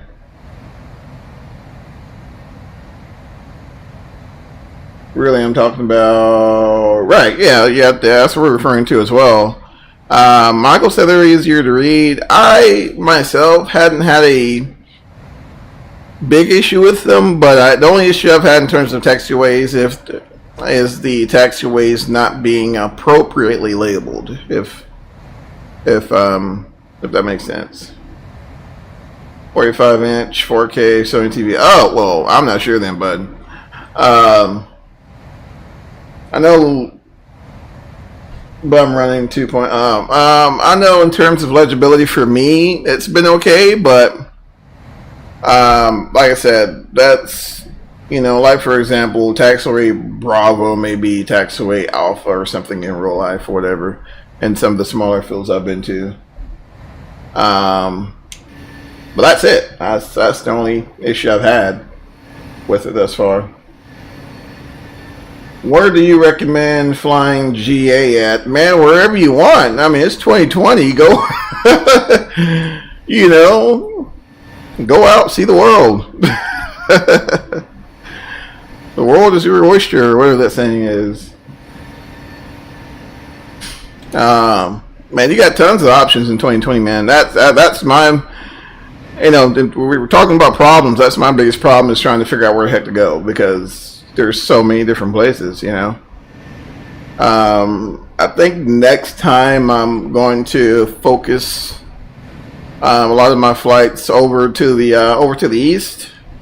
Checking out like North Carolina, South Carolina, Virginia, a lot of the hill country over there. Some beautiful airports. Asheville, North Carolina. I think that was a flight we took in Sim not too long ago, and I mean, just beautiful hill country over there. So if it was nice looking in P3D, I mean, it should be just knock your pants off, mind blowing in 2020.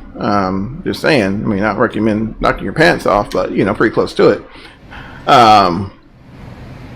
So you know, it's just a lot. That's what I was mentioning. I mean, you know, if we mess around and get an RJ in 2020, y'all might not see me for a while. I'm just kidding. No, you guys may see me streaming nothing but RJ ops for quite some time.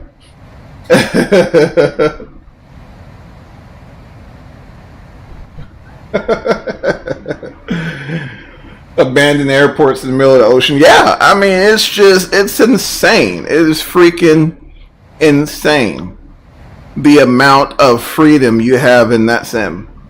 I mean, and you know, you guys have seen me and Michael and I's streams. I mean, we'll spend we'll do 5-6 hour streams and force ourselves to stop. You know, just the sheer amount of, of options you have. I mean, in terms of, places to explore. A couple years, 2020. Oh yeah, it's going to be mind blowing. Mentioning that's fine. As on the same note, I'm trying to think where I saw it. That's where I'm kind of. There was a FlightSim.2 website. So, I'm not sure if you guys have paid much attention, but there are some areas or some cities, some landmarks, more specifically in 2020, that need a little more attention. So, there's guys, they're already updating landmarks, right? So, places that. Like, for example, the McDermott Bridge in Dallas, landmarks like that are getting touched on by developers already. So, Fly Tampa released Copenhagen for 2020. Oh, cool. I still need to do something with my European ops, man. I've been slacking over there, my friends in Europe, y'all. I'm sorry. I really am. I really am. I did load the sim up in Madeira not too long ago. It looked really good. It's like, man, I gotta get over here. I just haven't. It's just like I said, it's not because it's a fact of not wanting to go. It's just so many other places you've touched on. I think we've hit the Azores already, the Pacific Northwest. The Caribbean, and I mean, there's just so much, y'all, so much. They need to update. It's literally for my 2010. I agree. Like I was, looking for my house, and it's not even built yet. So, and sim, have you done tube liner flight at all off stream yet? Flight sim, man, I did one. It's not horrible. You should stream it. Man, I was at some point. No, I'll do one, and then it's been my every intention to do one, right? But I just haven't had an opportunity to. The A320. Yeah, I'm thinking about if I'm, probably our next flight, our next stream will probably be in a tube liner. So it'll probably be an Airbus. And we'll probably, do some ops out of somewhere. We'll find some place interesting and do that. So, tons of options there, and then especially, watching Michael there, he did an amazing job of showing us that there is indeed a better way to operate these default aircraft and not pull your hair out. So, feel like I'm playing with stock airliners, but think about this: it's stock airliners, but 10 times better. Just think about it, y'all. So it looked like, so like for FX6, for example, well, I guess for the time, it looked really good to us, but now, I mean, they look kind of bad, right? So, now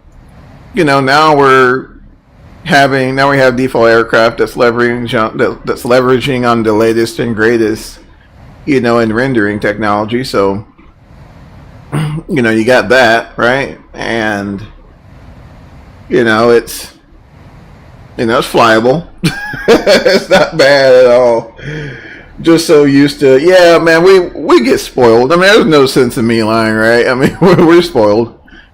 Where's my EFB? Or, the hydraulic pressure didn't drop 2 psi when I, turned on the left pump or something. I just, or increased to 2 psi, whatever. Yeah, we're a little spoiled. What can I say? Oh man, but yeah, no, with the sim is a lot of show and somewhat go so far. Yeah, it's showcasing a lot, but at the same time, I think there's a lot of potential there. A lot of potential. When I saw I didn't see 2020 for the default airplanes. I saw 2020 like, wow, what would it feel like, running the, 737, in that, or the 747, or, the Airbus, what kind of experience would it be, would it be like, having those high fidelity third party airplanes in that environment? Let's see, it just feels like not complete in some areas, but the potential is insane. Yeah, but and think about this for a moment. I think myself and Michael have had this conversation as well. But think about how many default airplanes there are actually in that sim in comparison to sims in the past. So, looking at that, I mean, there's a lot of development in that. Even just getting the 3D rendering done, there's a lot of development in that. So, not defending them per se, but I kind of get it. Since, especially like the GA airplanes. The GA airplanes are just good enough to be flyable, but at the same time frustrating because it's like, oh my gosh, they're that close to, being perfect, right? And, they just blah. But, once again, I mean, you're looking at the amount of development hours, things like that. I mean, heck, we wouldn't have seen this thing in, for 10 years. So, top of the descent there, y'all. We're starting our descent there, and let's double checking, let's see here. Okay. Pretty. It's a really cool livery. I don't know, I love that livery. I don't know. I think they knew that the community was going to agree a lot of freeware, like an explain. Oh yeah. And so I mean, there's that as well. Then of course, X-Plane. The sim kind of has a strong hand in the flight modeling as well. So, using the blade element theory, really you can go to Plane Maker and make any type of flying machine you like, and the sim kind of does its thing to give you the flight modeling. Which is why it's so appealing to engineers and such. But the ESP-based sims never had that. They always had that base flight model that had to be written into the aircraft. So, I kind of give them a little bit of pass on that. If you purchase a perfect flight aircraft for FXX, default aircraft, or study level, they were horrible. Oh yeah. I mean, looking, in comparison to what we've, you're absolutely right, Mr. Woods. In comparison to what we've had in the past, I mean, it's, night and day. So sometimes I find myself browsing through the forums and, someone, voicing their concerns about a particular model, or whether it be the, CJ4 or the A320 and all this or whatnot, and while their concerns may be valid, just comparing, what we had in the past, let's see here, Brazil, it was, oh, I haven't heard that name in years, oh my gosh. Black box was horrible. Yeah, they all had their struggles, man. They all had their struggles, but you know, I'm thoroughly impressed, yeah, guys, with what we have so far. You know, and you know, as a lot of us have mentioned, I mean, I think it can only get better. You know, flight is also horrible. Yeah, it was pretty bad, man. That's no sense in me lying there. It was pretty bad. I mean, one would venture to say that a train wreck. But you know, I digress.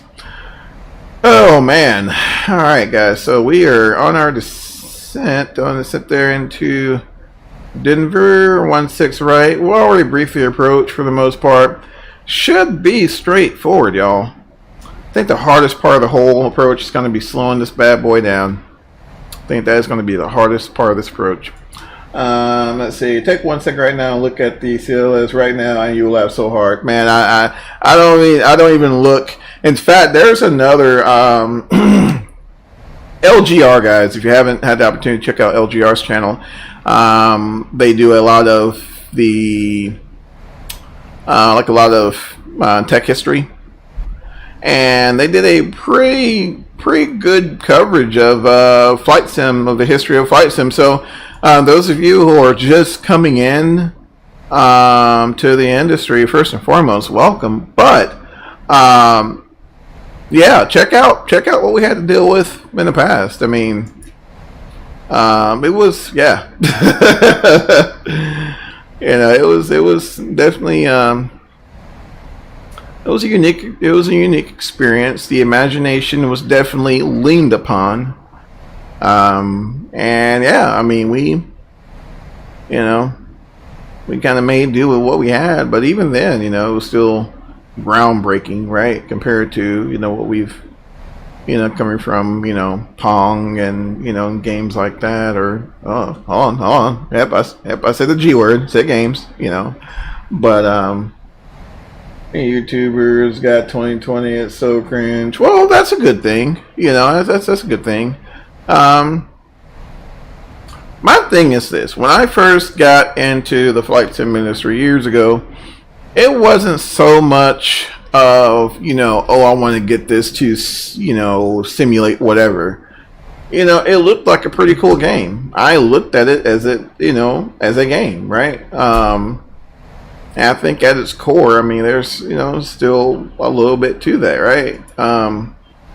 But over time, you know, I found how I utilized the platform as a whole completely changed. Once I started flight training, I looked at it from a more of a serious perspective, if that makes sense. So, you know, it makes sense. You know, it makes sense. Yeah, it's frustrating because, you know, oh, they're totally not taking it seriously. You know, this is that. You know, yeah, I get it. Trust me, I get it. However, you know, that could be the genesis to someone's aviation career. We don't know. You know that.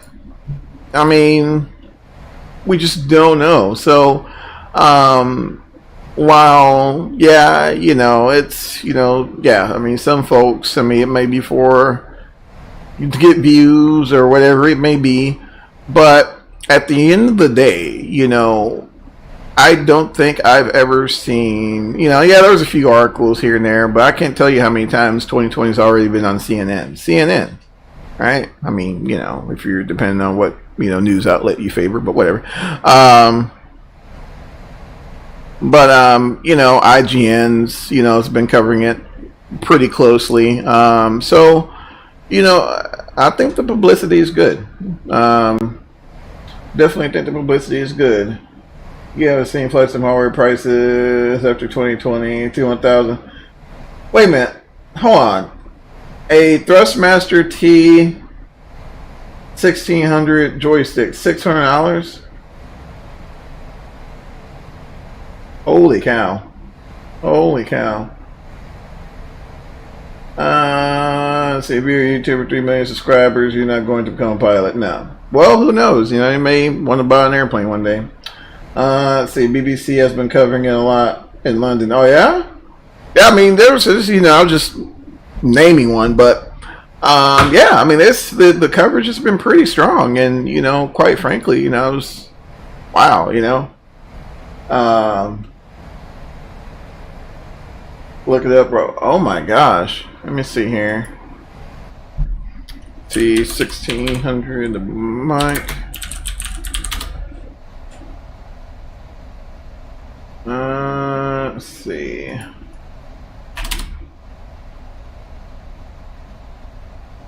Amazon. It's still about $70, I see.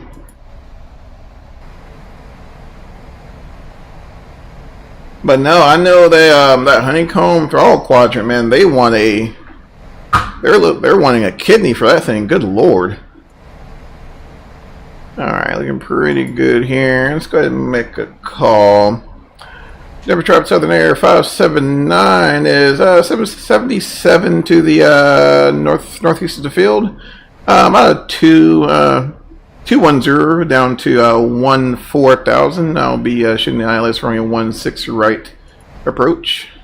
Over traffic. Forgot what arrival I was on, but that's alright. Oh, it was pre-order or something. Yeah, I think they're pre-order. I think they were pre-orders at the time. No, I think either that or people are already starting to get them.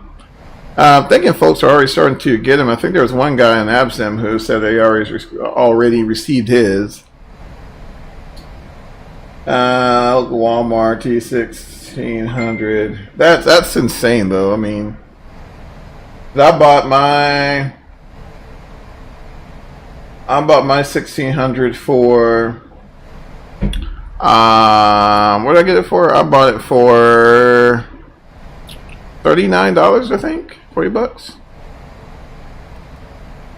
So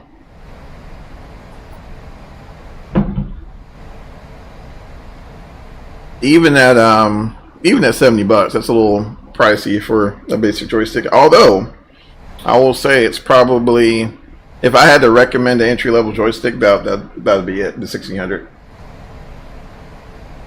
The 1600 is so bad. It looks so ugly. Well, you know, I mean, it's form over function, right? But what really attracted me to it was the Hall effect sensors that it uses, and the smoothness and control is it's amazing. You got a lot more resolution in all the axes there, so that was a big selling point for me. Yeah, it's not the most, you know, doesn't have, you know, 17 different triggers in front of it and all whatnot, but you know, it does its job, right?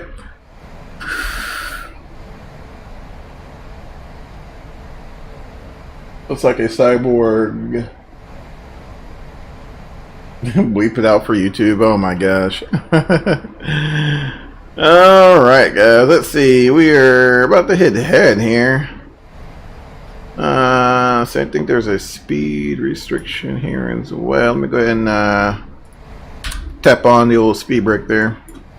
Let's go back to your arrival. Alright, yeah, 250 there, so be mindful of that. Oh, that's not what I wanted. Let's see, engine display. Alright, yeah, so stuff's gonna start happening pretty quick. Let me get my ILS dialed in here. 111.90. Excuse me.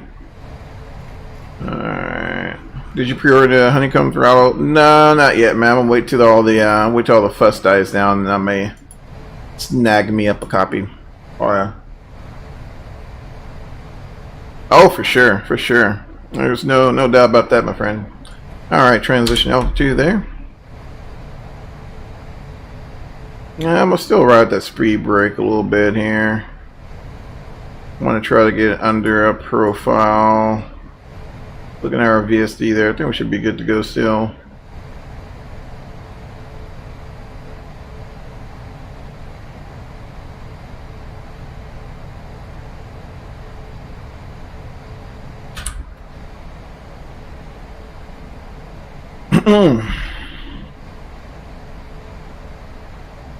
Yeah, I'm gonna hold off a little bit, and all the fuss dies down, and I can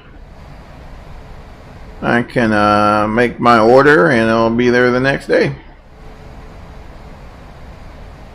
All right, go ahead and let's pull up 16 right. All right, so we're gonna intercept at 10,000. I'll tune this guy up here.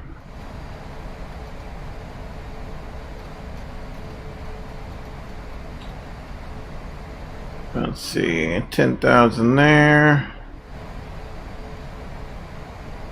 Yeah, with the Leo, there's a problem with the Lee's dead zone, so I'm not buying it until next year, 2020, at least a few months. Yeah, I hear that, man. I hear that. It hasn't been too bad for me so far. Let's see. Alright, looking pretty good there. I think we're on track, y'all. I guess we do need to follow some terrain there. Here at decel point here in a minute.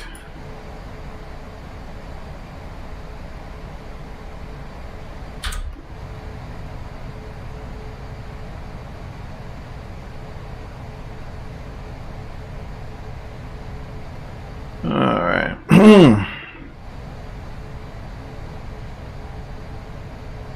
Let's see here. Let's double check the weather.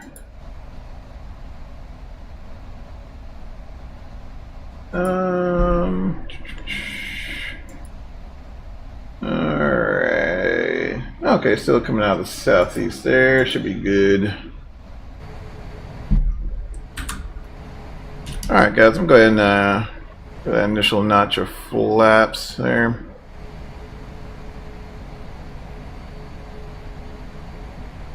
Alright.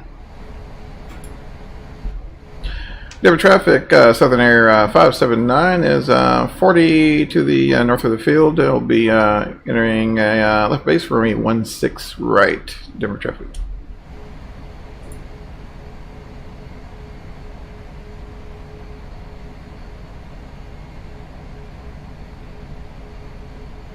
Alright. Let's see.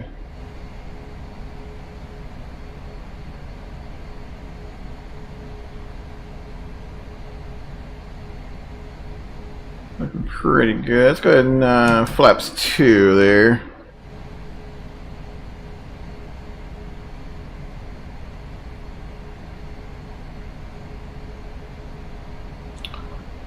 Alrighty.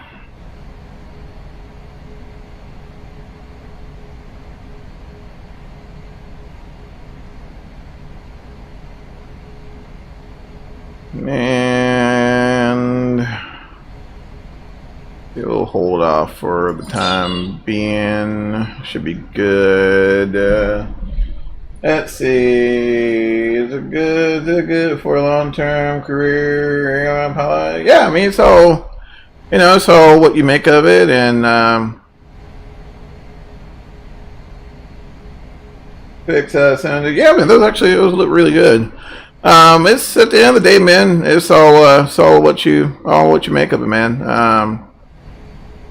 You know, for me, I worked for a regional operator. The company we did regional ops for essentially went under, got picked up by another company, and that was, you know, fortunately I had an education in another field, so I ventured off to that and made did pretty well for myself, and you know, that was that. But you know, it's all about what you make of it, man. I got friends of mine who are still in the industry now and doing great, very successful and all that. So, you know, just all of what you make of it, you know.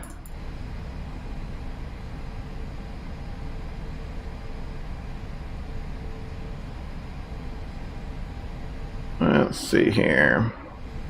And I can still fly at my leisure, so that was always a plus. Alright, just crossing Kipper.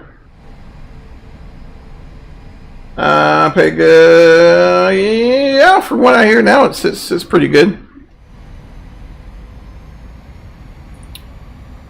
Alright. Alright, looks like we got the picking up DME there for 1-6. Alright. Oh, I don't want all those on, not just yet. I will go ahead and turn on the ignition to continuous, so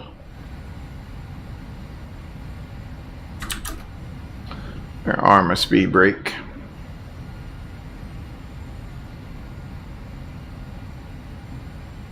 Alright, we're at altitude restriction now, 12,000.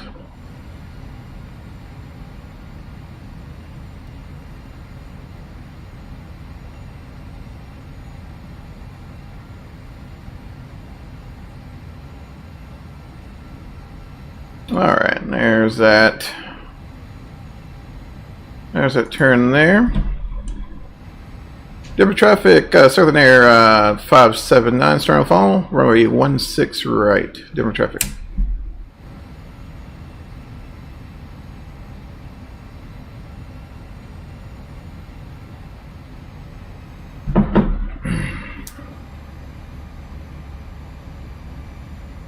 Let's go ahead and arm that approach mode as well.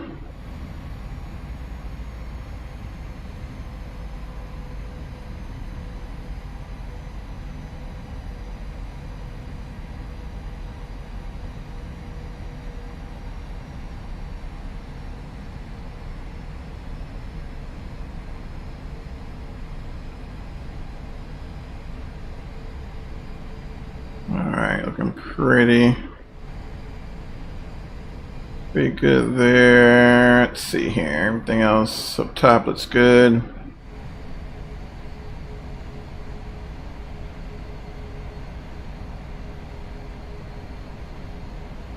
Let's see, on 1.9 approach course.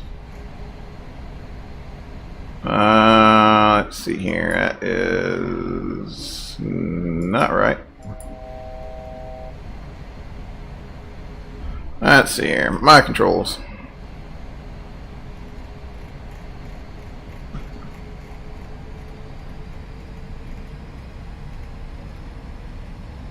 Alright, let's see if she'll behave now.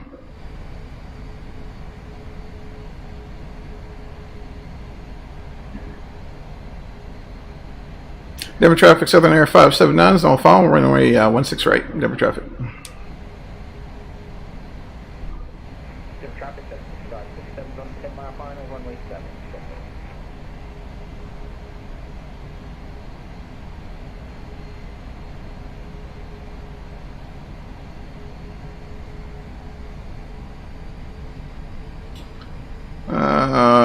Let's see here, get back on the localizer.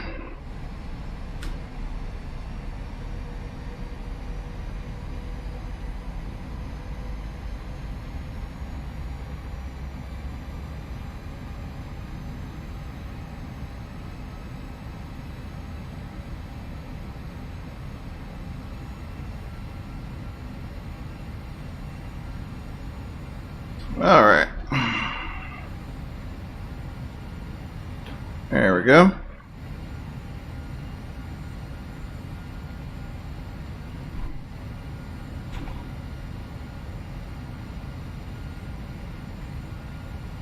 Denver traffic, Southern Air 579 is on a 15 mile file, runway 16 right, Denver traffic.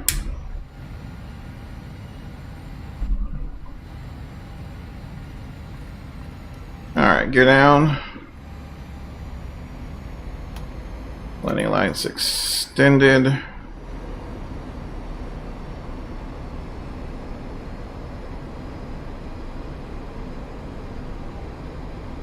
Flaps 5.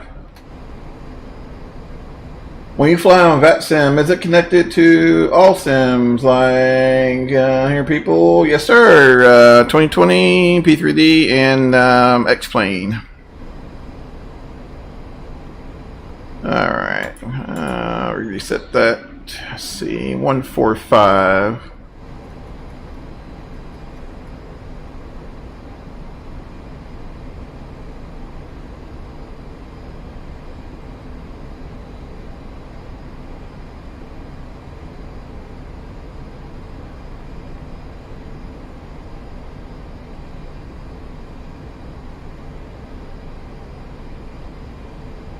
Alright, let's see, flaps 10.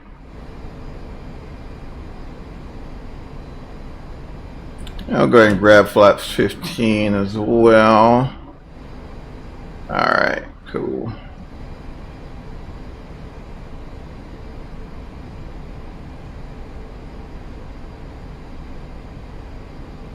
Yeah, everything else looks good down there. Cool.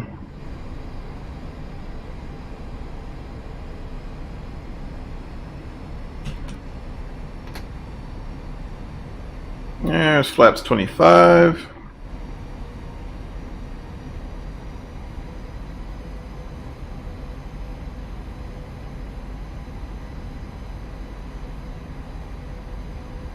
And flaps 30.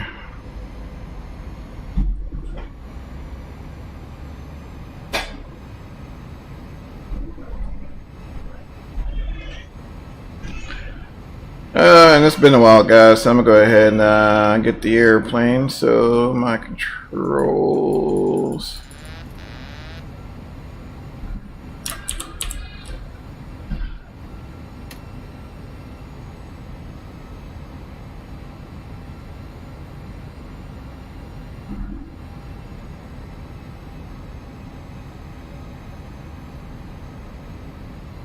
What happened to your Insta what, bud?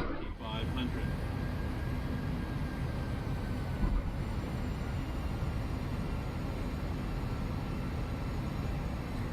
On the area pose.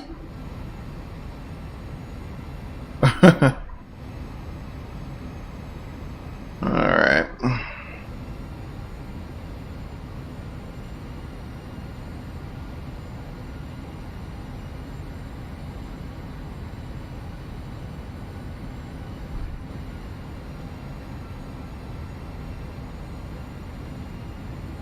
Alright, so we'll pitch for 145 here. Good traffic, that's the traffic since they came from reset different.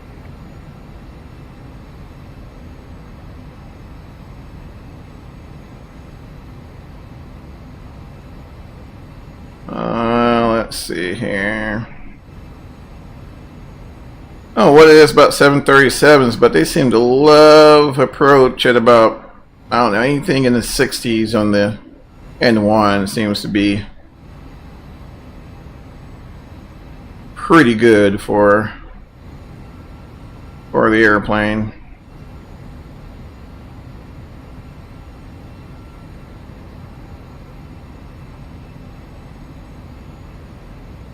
Alright, I'll look nose up a little bit there, a little bit of velocity to bleed off, so we'll pick that nose up, keep that 3-degree glass plav, 1,000 feet, stabilized, and I got the misapproach altitude in there set.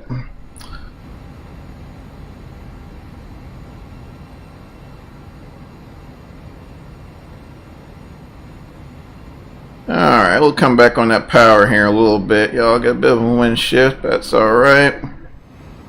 Lift that nose up a little bit there, bleed off some of that power, some of the airspeed.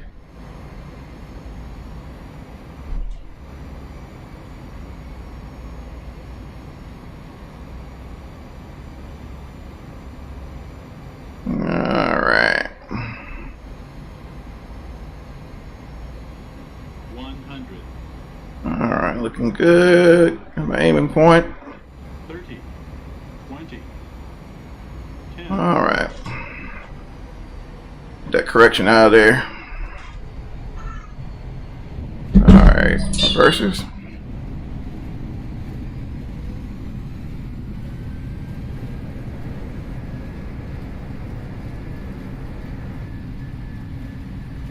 Alright, back pressure there, got 80 knots. And 60 knots. Reverse lights out. I'll go ahead and come off the auto brake there, and we'll coast to this next exit up yonder.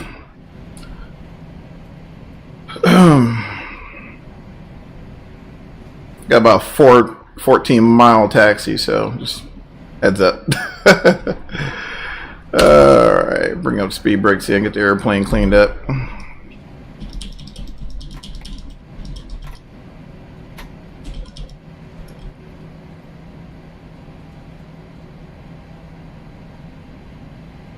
Graphics look horrible. Ah, ain't that bad.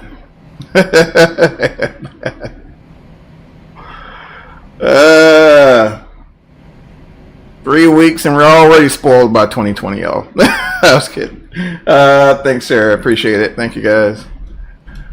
Lawn taxi at Denver, man. Yeah, man. It's going to be about 4 years, and the cargo ramp is literally on the other side of the terminal. Denver ground, really? Oh my gosh. I knew it, guys. I knew it was going to happen. There was nobody on. It was a ghost town. Oh my gosh. These guys are killing me. Let's go ahead and stop. We'll just stop right here. Oh, good grief. Alright.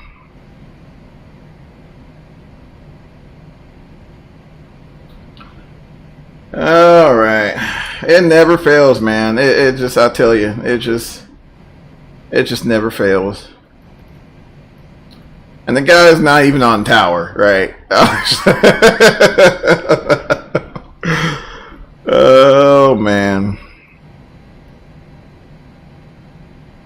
Thank you, sir. Appreciate it. Let me get my charts up, y'all. Hold on. Goodness gracious. Oh man, alright. Taxi, let's see here. The old movie language. Oh man, alright.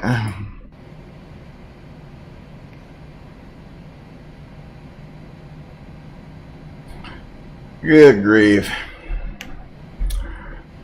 Ground, good evening, Southern Air 579, Delta 5, taxi to the cargo ramp. And Prime Air, or Southern Air, sorry, Southern Air 579, you said you want to taxi to the cargo ramp? Oh, that's firm, sir. Taxi to the cargo ramp. Roger, Southern Air 579, taxi to the cargo ramp via Delta 5, Whiskey Bravo, Foxtrot, Alpha Alpha, Mike. Taxi to the ramp, yeah, Delta 5, Whiskey Bravo, Foxtrot, Alpha Mike for Southern Air 579. Oh. After Mike, you can take either Alpha or Sierra Charlie, doesn't really matter to me. Alpha Mike, either 579, thank you. Descending to New York, check you later, Johnny. Yep, we'll see you in a bit, bud. Yeah, you're gonna have your hands full now, rival. That's for sure. That's for sure. All right, y'all. We got the airplane semi cleaned up. What was our brake temps? I think we do have that option in this airplane. Oh, not bad, y'all. Not bad. Didn't burn them up too bad. Disarm your auto brakes. It's bugging me. It's bugging me. Ah, you'll be all right, man. You'll be all right. You'll live, I promise. All right, get everything here nice and tidied up. All right, cool.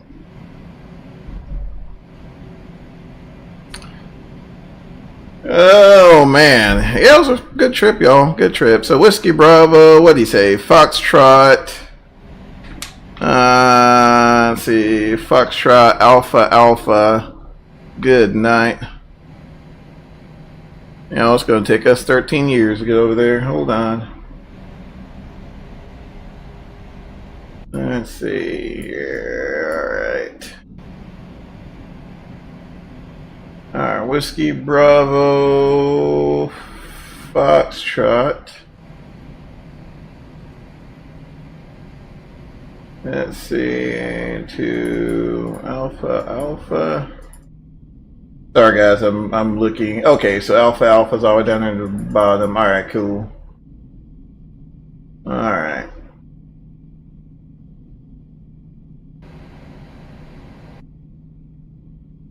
I remember when you did the flight in V4, Fleet Air 747, you buttered it so hard.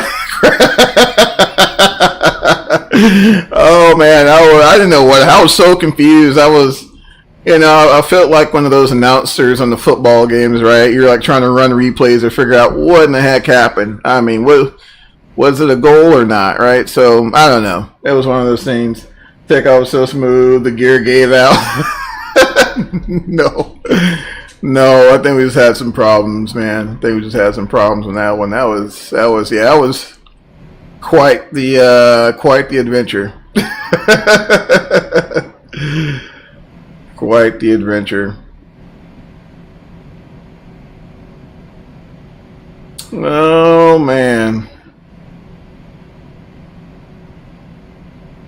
Just FYI though, guys, if you guys are ever visiting the Denver area, just make sure you have a handy notepad or something, because the taxi instructions are ridiculous. Just saying. Just saying. I mean, it's just a big airport. There's just no sense in me lying at all. So Foxtrot, so we gotta make a right on Foxtrot. So I'm gonna use my superhuman zoom. All right, cool. Quite honestly, I probably could have waited on the APU, but it'll be fine. It'll be fine, y'all. Alright, we'll make a right here. Take all you're sitting down for 3 hours when you until land. Sim says nope. Yeah, and that's part of the reason why I gotta love that super. I'm telling you, man, that was one of the reasons why, you know, I'm always kind of hesitant on the super long flights, especially in P3D, because yeah, they're never kind to me, at all. But it's a fun airplane, the 747, fun airplane.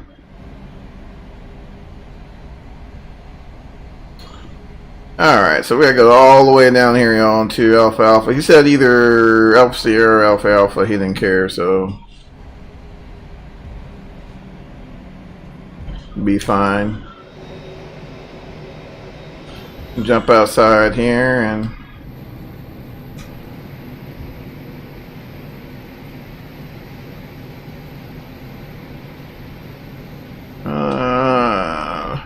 pretty decent jaunt going. Man, that paint color is so cool. Oh, can you? Decent. Yep.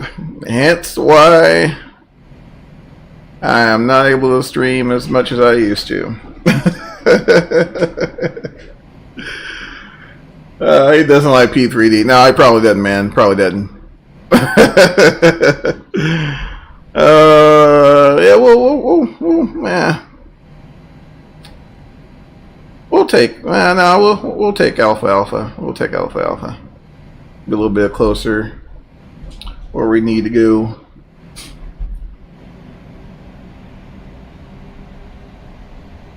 All right, so arrows coming up on Alpha here. Don't worry about it, though. It'll be fine. Oh man, we don't mind. I appreciate it, guys. Appreciate it, man. I don't care what you say. That flight beam Denver centering looks good. P3D or not. I gotta get in. Yeah, I gotta get in 2020, y'all. So next stream, guys. Next stream on 2020, we will be doing an airliner flight. So just to forewarn you, to give you a heads up, we'll be doing some airline ops in 2020. So should be fun. I'm looking forward to it. Looking forward to it. Although I'm not sure, it looks even better in 20. Oh, I know, man. I know. Like I said, I got it, and I have not had the opportunity. I need to quit being a bum and check it out. Go to do Denver to DFW. Oh man. And see, Flight Beam Denver is definitely worth it. Yeah. I mean, I really wish Flight Beam would do DFW. That's the only I don't know, concern, kind of, sort of, maybe about it so far. Like some of the bigger airports, it didn't seem as if they really touched on much. Like DFW, Albuquerque, a few other airports as well. Like for example, DFW has a taxi bridge, so there's a tollway that runs under it or whatnot, and yeah, I mean, no one, it looks weird. It looks weird in 2020. I'll say that. So. Yeah, hopefully Aerosoft or somebody, man. DFW really needs some love in the sim. 42 feet. We should be good. We should be good. Oh yeah. Oh yeah. I wouldn't just be taking no 380 under here, but I think we'll be good. Man, that's so cool. So cool. Such a unique airport, man. Such a unique airport. I've been here a few times in real life, and it's an amazing airport. Such a cool spot to watch planes. Oh man, the connector on top. Yeah, I could not imagine. And it didn't even dawn on me when I was there in real life to head over. It didn't even dawn on me. Normally when I'm traveling for business, it's pretty. Just kind of ready to get home or get it over with, whatever. So. Oh man, but yeah, just amazing. Even with the constraints that they had within this sim, the amount of awesomeness that's been done, on this sim is just amazing. So like I said, 2020, yeah, it's just going to be. It's going to be something to see for sure. Definitely going to be something to see. Hopefully they get, I don't know, as much as I would have preferred not to have to worry with GSX in 2020. Hopefully we'll see GSX in 2020 soon. Let's see.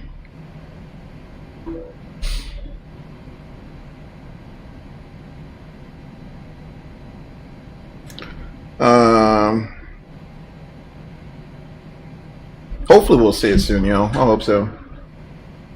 I think P3D and FXX need a break. Yeah, they've served their purpose, man. They do. I mean, they have. Like as I was saying, a lot of these classic 13, 16 same platform, like it's time. Yeah, you're right about that, my friend. You're right about that. It served us well. Just kind of, not to get all, nostalgic, but this thing, this engine, got a lot of us through flight training. All those years ago, right? And it's crazy. This, I think FSX is a bad name. Oh yeah. X without. Oh yeah. There's that. There's that, my friend. Oh my goodness. But yeah, But at the same time, I think there's still a lot of life left in it. I think especially those of us who really just don't want to deal with the hustle and bustle of a new platform, and just don't want to deal with the extra. I mean, we have options. So P3Dv5, X-Plane. We have those options. So I mean, it's just it's just a really cool situation to be in from a flight simmer experience, from a flight simmer perspective. And Mike all the way down.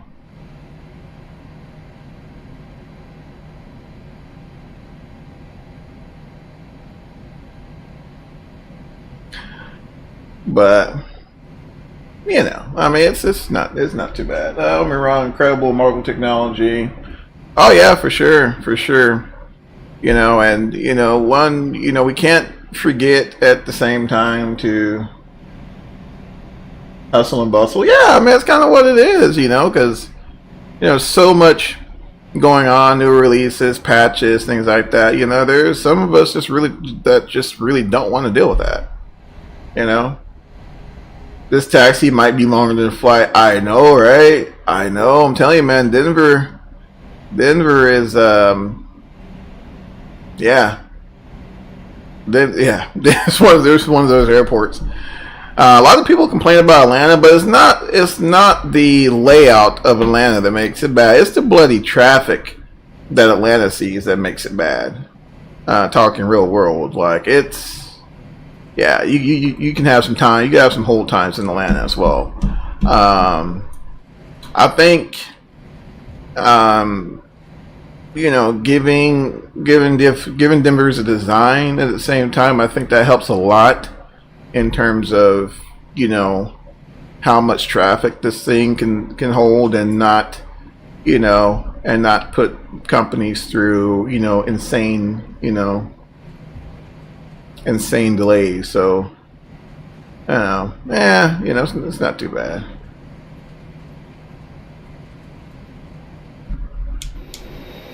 Not too bad. We're almost there, guys. Let's see here. So this isn't it. Let's see here. Yeah, this is the general aviation section here. So we're actually located way down there. So yeah, we're definitely. Actually, I think. Yeah, I'm sorry, y'all. We probably could have took a 17 left as well and shot across it. I think 35 left and 17 right are still closed, if I'm not mistaken. Could be wrong.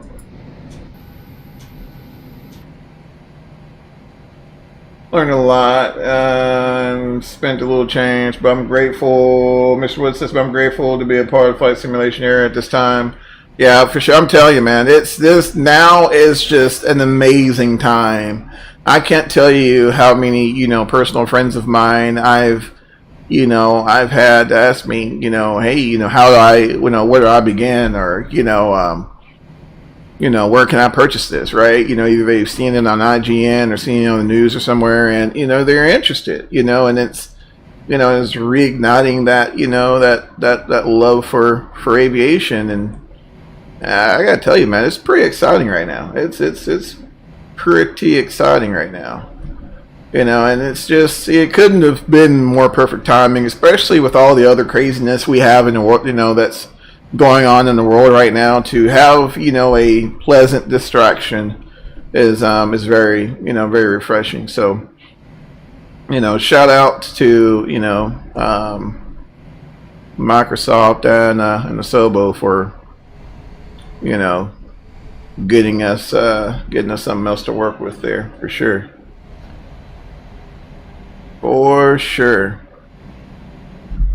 I'm telling y'all, we have burned about 4,000 pounds of fuel between. Oh my goodness. Denver. At the same time, it's probably poor dispatching on my part. Like I said, we probably could have hit 17 left, took Echo Alpha, and boom, been there. But you know what? That's fine. It's all about the experience, right? It's all about the experience. I think I got lucky the year I started flying training on, say, level 7, 152, releasing my crazy helpful. Oh, yeah. I mean, it's helping each other out during hard times for sure. For sure. I'm telling you, man, it's a stress reliever. You know, that's, you know, there's no doubt about it. You know, the moment it doesn't become a stress reliever, you need to let it go. You need to let it go. Let's see here. All right, so cargo ramp. All right, so we got. Let's see. All right, that's kind of Echo Lima. Yep. All right, it's Echo Lima. All right, sorry, y'all. I'll get myself together here in a minute. Let's see. SC. All right.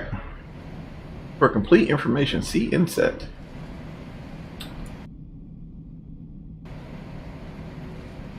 All right.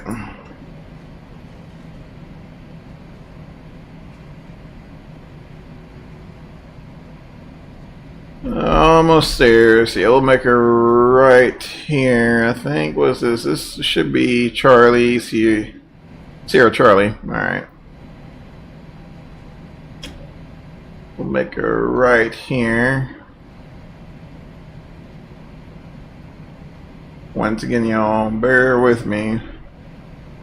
Freight dogging is not my forte. Although it's fun, though. There's no passenger briefings or nothing like that. It's just flying the airplanes. That's really cool. Alright, what we're getting into here. Alright, Continental. Good night. Alright, so we gotta come down a ways here.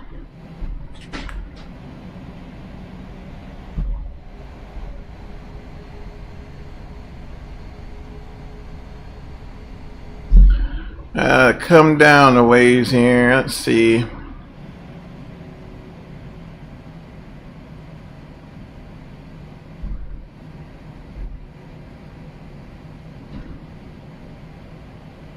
This airport's just massive, y'all. Just massive.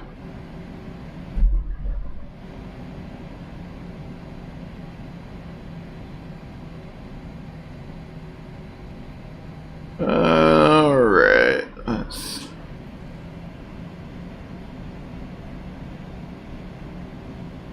Wait a minute. Am I seeing things, or are those...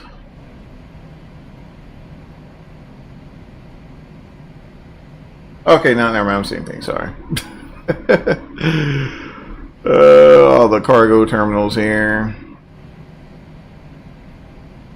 There we go. I think this is us up here. This is us up here. We'll go ahead and come on the APU there.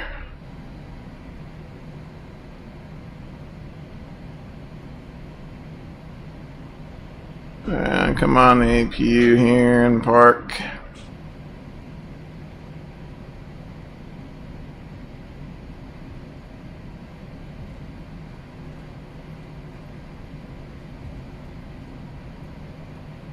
Let's see.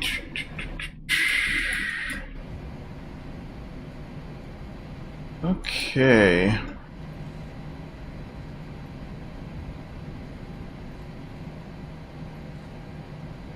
Alright, what do you guys think? Thinking about taking this one.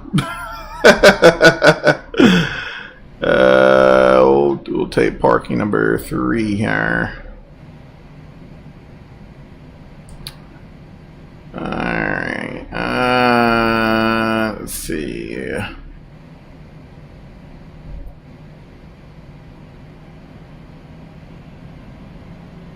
Alright, go ahead and marshal myself in.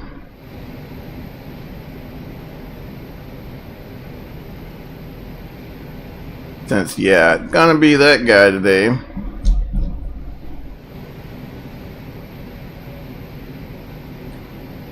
Alright, almost there.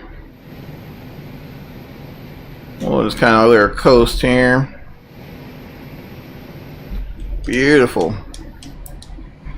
Whew, what a journey. Alright, so APU's already off. We'll go ahead and open up the isolation valve there, get the APU bleed on, and boom, and boom. There's 1 and 2.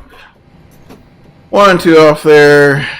Engine spooling down. Chime off for what it's worth. I guess if you got jump series on board or something. There's that. Let's see. Alright, got this guy off. Anti-collision off. Hydraulic pumps both off. Let's see here. Fuel pumps off. And we'll go ahead and get her chalked up there. I don't know. I appreciate PMDG's gesture in adding the ground equipment, but I don't know. Once again, it's one of those things where you kind of get between X-Planes, Bear Pushback, and GSX. You know, it's kind of, I don't know. That, so. Alright, get the pallet loader here. Get that guy all plugged in there, and I think she is good to go. All set there. I get the probes off as well. I'll burn those up. Sweet. Alright, looking good here. There's the pallet loader. They're all set. And we'll get ground power up here shortly, but you know, it'll be fine. It'll be fine. Fun trip today, guys. Fun trip. I was just looking at the time, running a little low on the time there, so I may save that. We'll probably save that trip for another day, but in 2020. So definitely looking forward to that. It's going to be a blast. It's going to be fun. The heck is that? Main door opening. There you go. Yeah, it was a good flight, Mr. Woods, and definitely appreciate you guys for swinging by. But like I said, definitely look for the next trip in 2020, and not sure, probably in the next couple of days or so. I'm thinking, hopefully, depends on how work goes and all that fun stuff. We'll get the scheduling situated. Yeah, cool. Yeah, take care, Mr. Woods. We'll see you later, bud. Take care, man.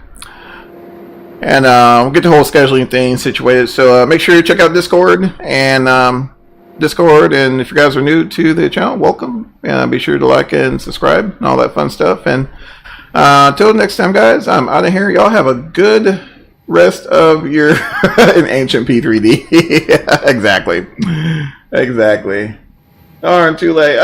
No worry, Andrew. No worry, my friend. The founding fathers. Oh, it's not that old, man. It's not that old, my friend. But yeah, definitely look forward to 2020 on the next stream, and should be fun. Probably, like I said, the next couple of days or so. I'll try to post up on Discord there and let you guys know. But until next time, guys, you guys take care of yourselves, and you have an awesome rest of your Sunday, and we will see you guys later. Take care.